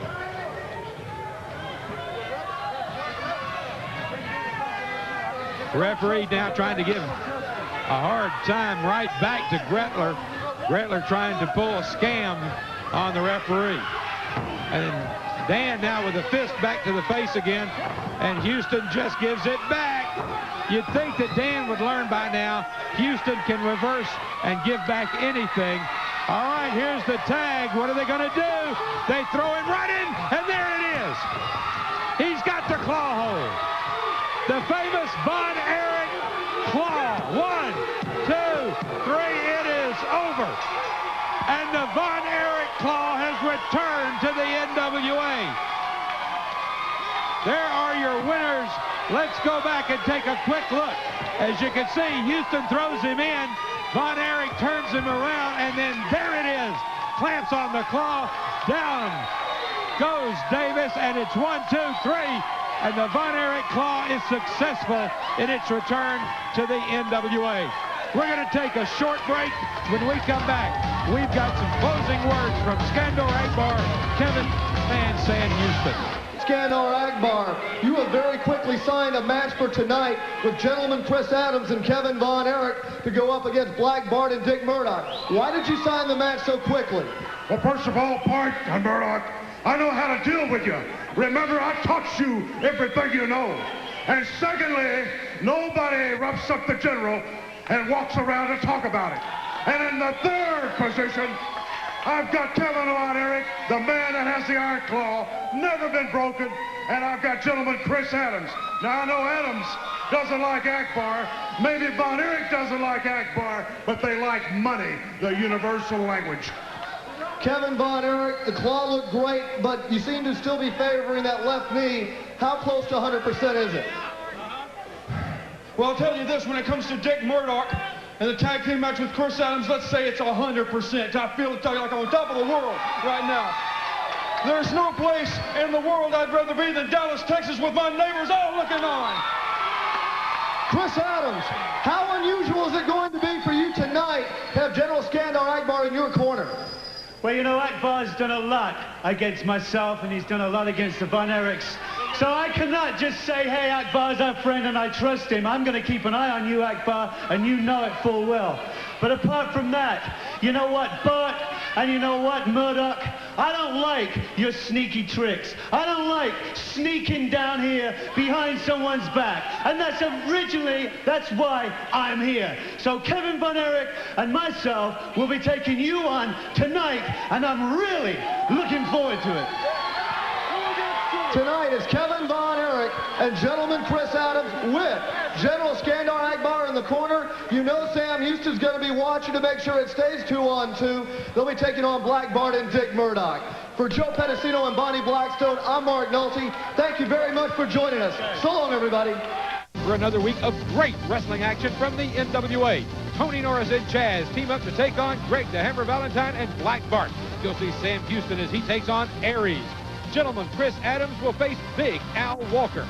We will see High Voltage as they take on the team of Rod Price and Chico Cavella. And then we will see Kevin Von Erich against Jerry Mees. That and more action coming your way on today's NWA Championship Wrestling. Hi, everybody. Welcome to another great week of action here in the NWA and NWA Championship Wrestling. Thanks for having us into your home on this Saturday morning. Tag team action to start off today's program. The Gangster of Love, Chaz, teaming with the Regulator, Tony Norris. They will be taking on one of the top teams in wrestling in Black Bart and Greg the Hammer Valentine. It is going to be a tremendous match. With me at ringside today, we have a young man by the name of Brandon Baxter. And Brandon, I know that you call yourself a manager extraordinaire of wrestlers. You're a young man in the wrestling business, but you said you wanted to come down today and you wanted to be here at the Sportatorium, and you specifically wanted to be here for this match. You know something, Joe Pedicino, I knew that the best competition in professional wrestling is right here in the NWA. I'm here.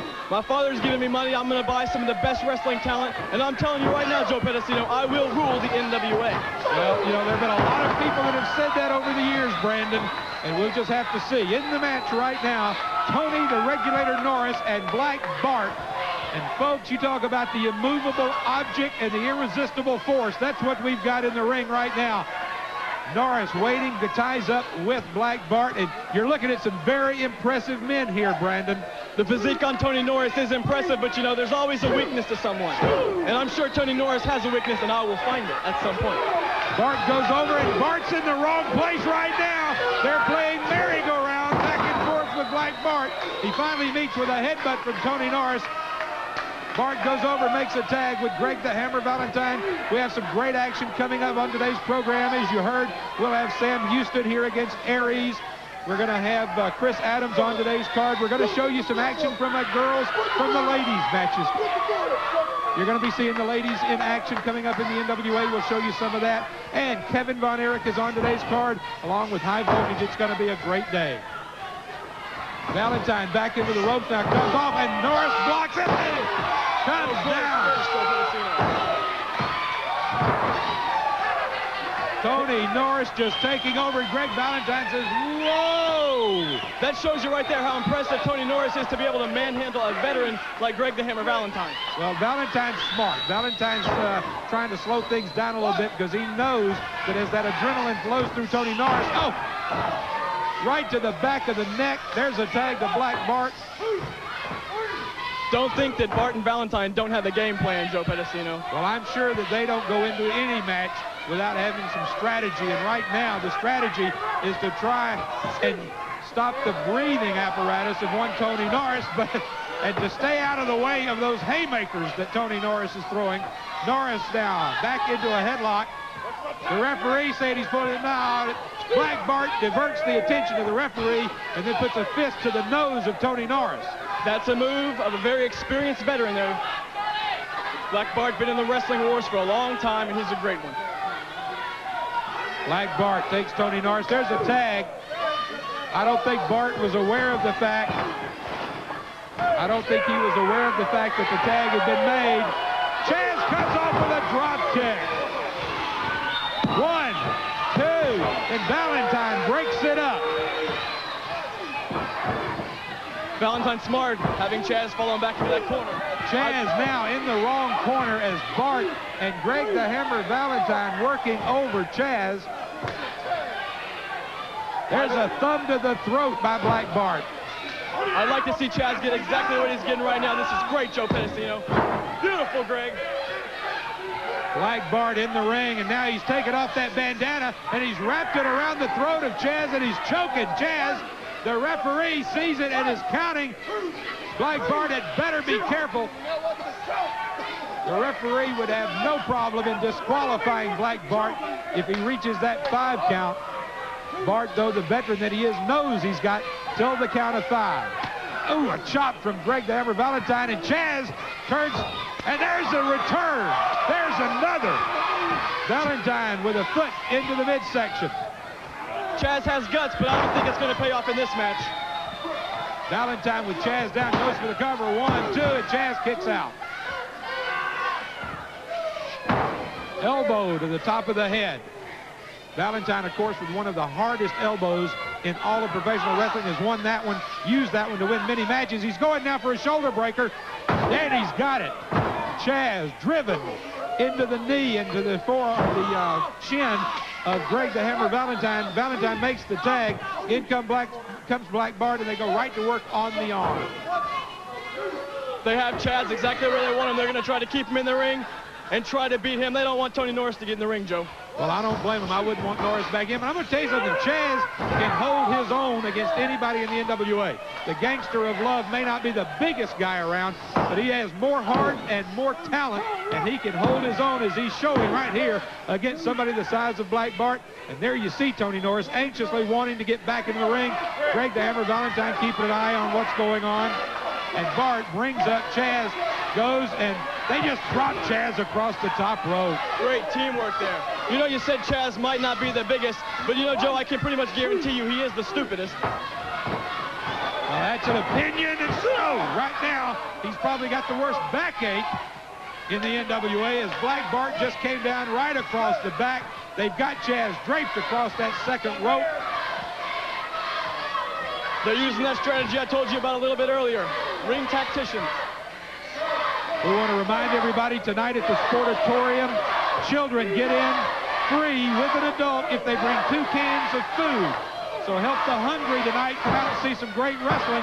You're going to see some tremendous action at the Sportatorium coming up tonight. Action like you're seeing in the ring right now as Valentine drops Chaz across, just drops his midsection across Valentine's knee. Tell the truth, Joe.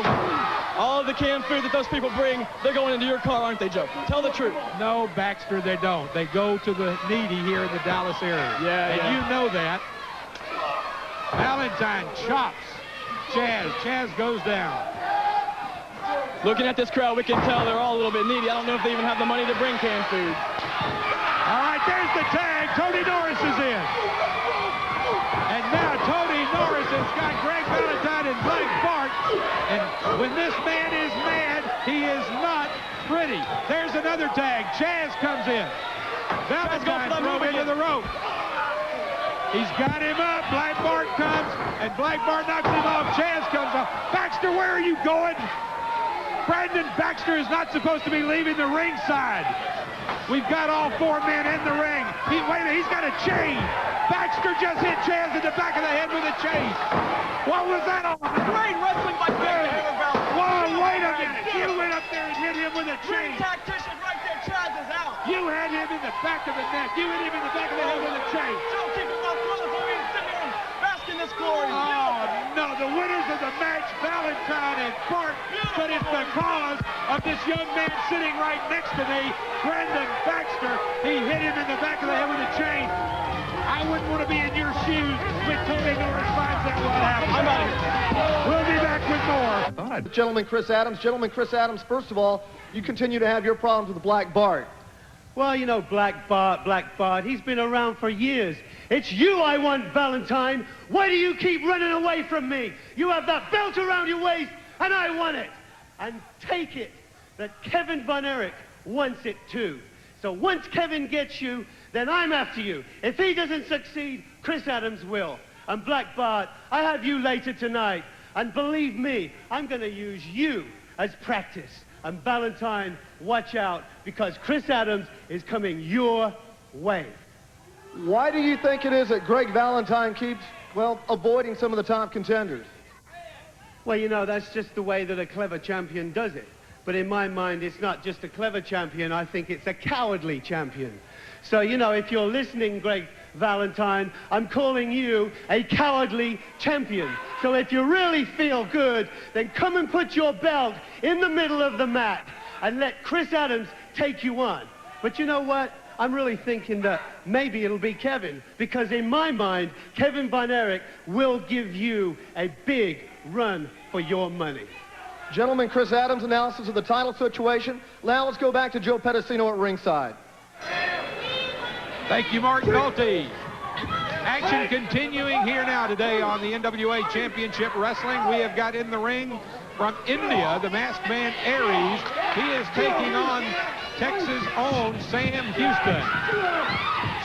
And Houston taking that 227-pound frame and putting it right in the face of Aries.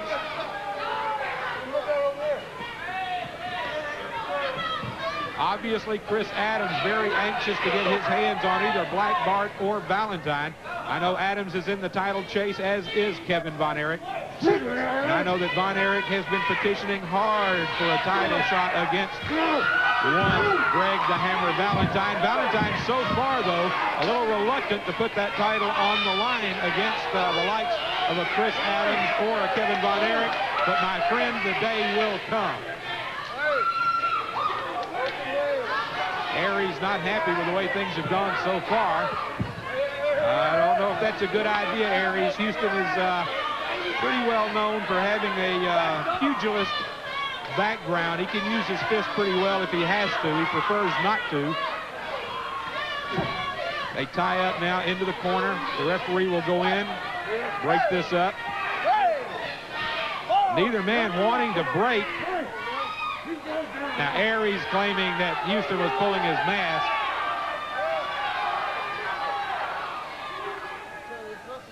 Referee saying, let's just get back and wrestle. Aries with a good go behind. Taking him down now, and Houston turned that into a headlock and just literally, almost in a slow motion bulldog, took him right down to the mat face first. He's got Aries now down on the mat. Aries works his way back up. Wants to get back up to this standing position. Into the ropes. Comes off in a shoulder block into Aries. And I think that one may have confused him a little. Right back to the headlock and right back to the mat. And we see, our camera shot showed you that Aries had the tights and was holding the tights of Sam Houston, but Houston was able to kick out and tell the referee what was going on.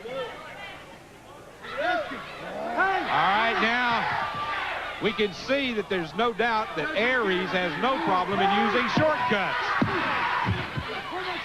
Houston's getting a little frustrated, keeps telling the referee what's going on. The referee has to see it. I think Houston figured out how to handle the problem on his own. Houston, a tall, lanky wrestler. 1, 2. And as you can see, the shortcuts being used by Aries. And now he's got both hands. Both hands full of tights, and Houston now with Aries. And joined now by Jimmy Crockett Jr., the promoter here in the NWA. And Jimmy, I know things are really looking good for the NWA tour coming up the week between Christmas and New Year. That's right, Joe. We're really, things are falling in place nicely.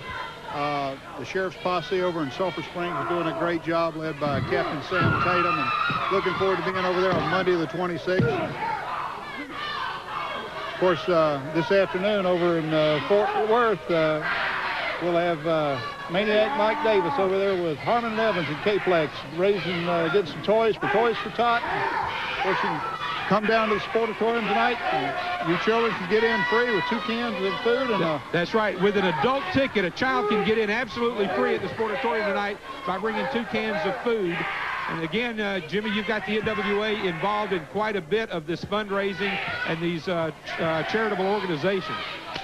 So down in Corsicana, Larry Evans with the West Side Development Special Olympics and Paul Allman over at the Walmart have really put together a great program, and we're looking forward to being there on the 30th of December.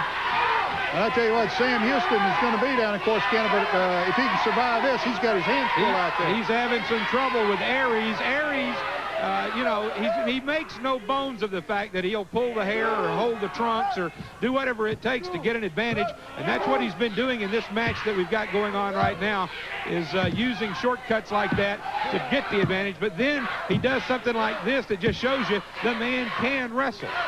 He's an excellent wrestler, and he will just, you know, he'll stoop to nothing to win, but...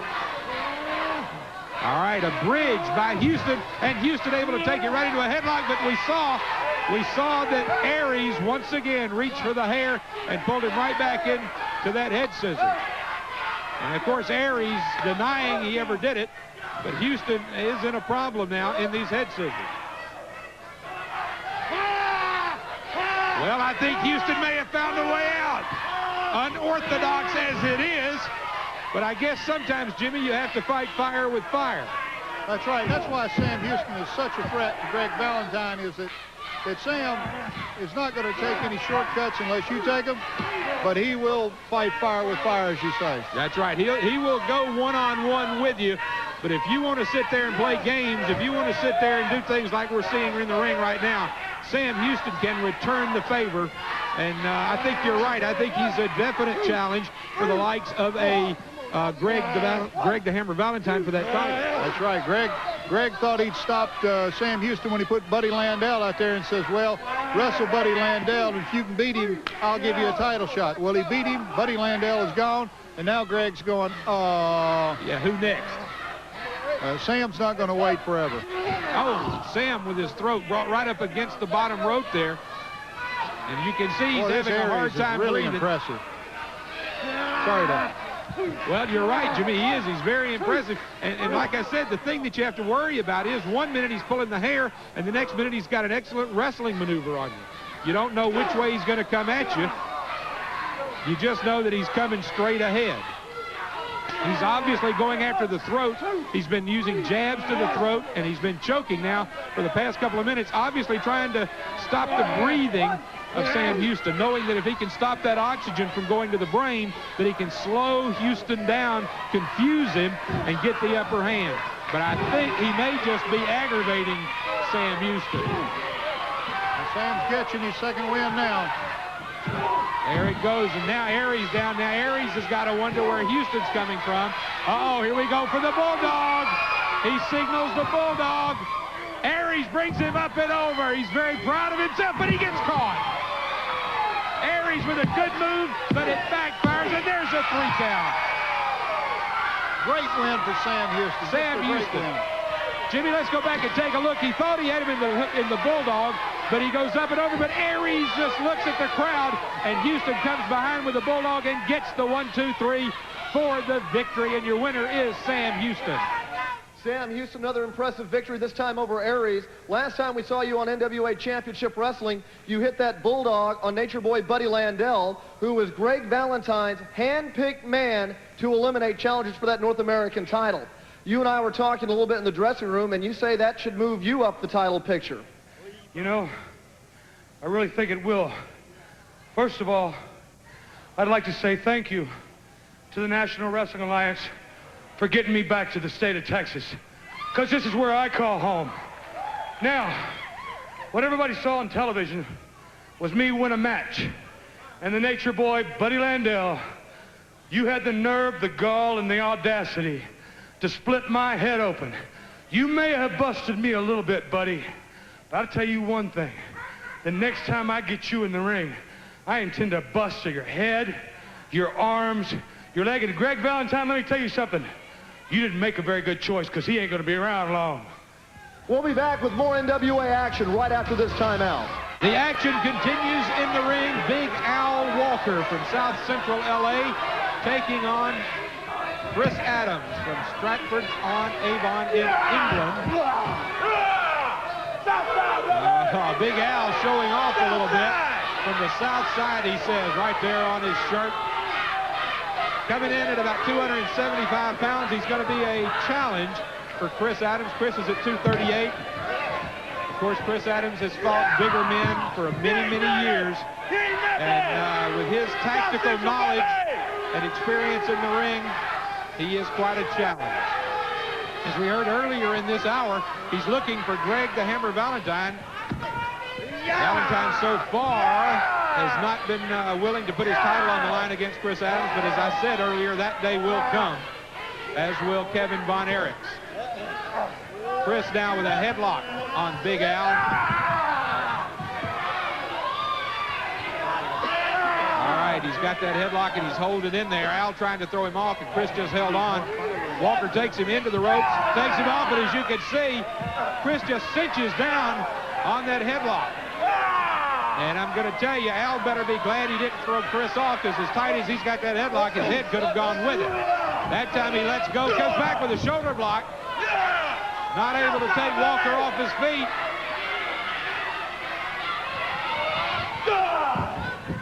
Tries once again. Walker says, do it again. Chris goes in, comes off with a cross body, but Walker just grabs him. This man is huge. Walker slams Chris Adams. Adams has not been able to get Walker down. Walker misses with an elbow.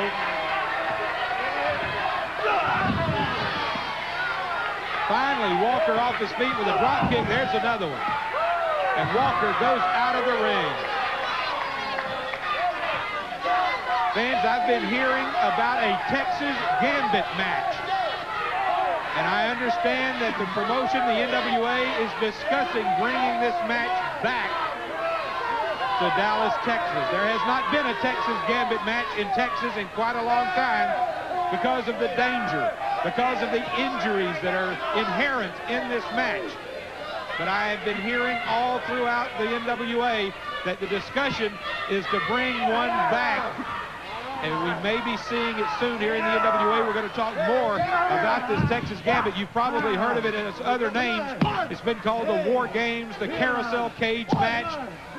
It's been called many different things, but it originated right here in Dallas, Texas, about 8 years ago as the Texas Gambit match. It is a way to end feuds.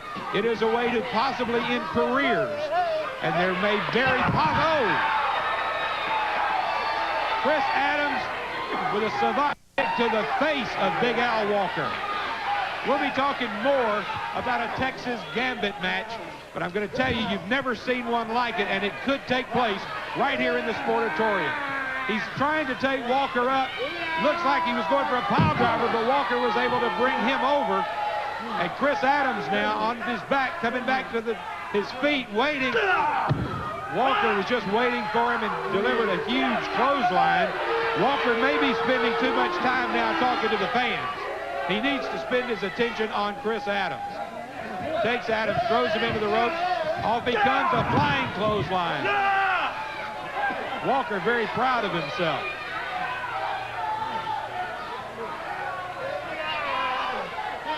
Walker picks him up and slams Chris Adams. Now where's he going to go? He's climbing the ropes. This is a big man to be up on those ropes. Comes off flying, but Adams was waiting for him and literally just baited him, I think. Adams knew that Walker was going to come flying off the ropes. Now where are we going? We're going with a super kick. Walker is down. 1, 2, 3, and Chris Adams, the victor in this match, as he defeats Big Al Walker. Let's take a look. You'll see he sets him up, waits, and then there it is, the super kick, and that brings the 1, 2, 3, and there's your winner, Chris Adams, on today's NWA. Big action tonight at the Sportatorium. Everybody looking forward to Kevin Von Erich and General Skandar Akbar against Dirty Dick Murdoch. These two gentlemen know Chaz... Let me tell you something. Situation at hand. We had the little termite down there putting his nose in where it didn't belong. Studs, we got another match. We got a return match. You, me, the gangster, and the regulator, watch out. We're going to get you again. In the ring, we're going to watch each other's backs. That's all I got to say. Tony, I'm sorry. I had the guy down for the 1, 2, 3. I just don't know what happened. Hold on, Chaz. You don't owe me an apology. Sicilian Duds. The last time I lost anything was a game of marbles. And I was 6 years old. And when I got beat, I beat him for beating me in marbles. And the sad part about it, it was my brother. And you boys ain't no kin to me or any kin to you. So therefore, we have no obligation to you. but to put you out of wrestling and to take you down. 1, 2, 3. Going down. The Sportatorium tonight, General Skandar Akbar bringing Kevin Von Erich against Dirty Dick Murdoch. Understand, Murdoch, I know you like that old proverbial book. I know everything you do in that ring, Murdoch, and I knew in your eyes that you fear the Iron Claw. Everybody should fear the Iron Claw. And you're all worried about Dallas stinking and all the people being destitute. Well, listen and listen good, Murdoch. You better put your mind in that squared circle because Kevin Von Erich will unleash the Iron Claw. And, Dickie, it's all over. From the first time I wrestled Murdoch for the Missouri State title to right now, it's been an uphill fight. I've had to fight the ghost of West Texas for a long time. Well, let me tell you something, Murdoch. I'm getting sick and tired of you talking about the state of Texas, about Dallas in particular. This is my backyard. These people are my neighbors. And I'll tell you something right now. I'll do my fighting in the ring, and you'd better do the same thing. Now I've got a manager. Now, you want to do something like get involved with a stick, a chair, whatever, a chain, like you're known for, jumping me from behind, like the gutless dog you are? Now I got a manager. You go ahead and try it. Now it's just going to be you and me. You remember the time I took the Missouri State title from you when I was 17 years old? Well, I still got it, Murdoch. Let's see if you can take it from me now. I don't think so. You might say Missouri and Texas has something in common. You got a show, Kevin, and you can't do it, Dickie. You can't do it. And Bambi. Person says that's it.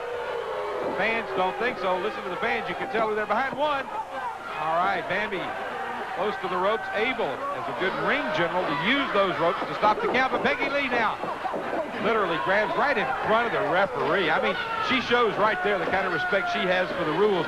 She's going to find out that in the NWA, that is not the way things are done. Takes Bambi to what she's going to do. She's going to take her, throws her over into the other corner, tries to come in. Bambi moves out of the way. 1, 2, and she kicks out. Once again, it looked like, all right, there's an elbow to the head of Bambi. Peggy Lee now. Oh, Bambi's got that southern temper up. Turns her around into the ropes. Got her up. 1, 2, and Peggy Lee kicks out. I don't know where Bambi is getting the energy after the beating we saw her take in the first part of this match outside the ring. She is thrown outside the ring, and there you can see her down on this concrete floor. Peggy Lee Leathers, of course, Peggy Lee doesn't care if she gets counted out, because if she gets counted out, Peggy Lee will still be the champion. All right, here comes Bambi trying to get back into the ring, and oh! Peggy Lee drops her across that top rope. Referee really getting on to Peggy Lee Leathers, telling her, let her in the ring, let her in the ring. Peggy Lee, of course, just as happy if she doesn't get back in the ring, but she's going to help her, drapes her across the ropes, comes down with that fist. Brings her back again. There it is. I told you, she has absolutely no respect for the rules, no respect for the law. Peggy Lee. Peggy Lee now just stalking Bambi. Bambi outside the ring. Bambi trying to get back up into the ring there. A shoulder. And now she brings Peggy Lee out of the ring. All right, now the roles are reversed, but I'm not sure Bambi knows where she is. She's getting fired up. She charged, in she came. Peggy Lee coming across the ropes. Now she's got her down. 1, 2, she's got her feet on the ropes. No!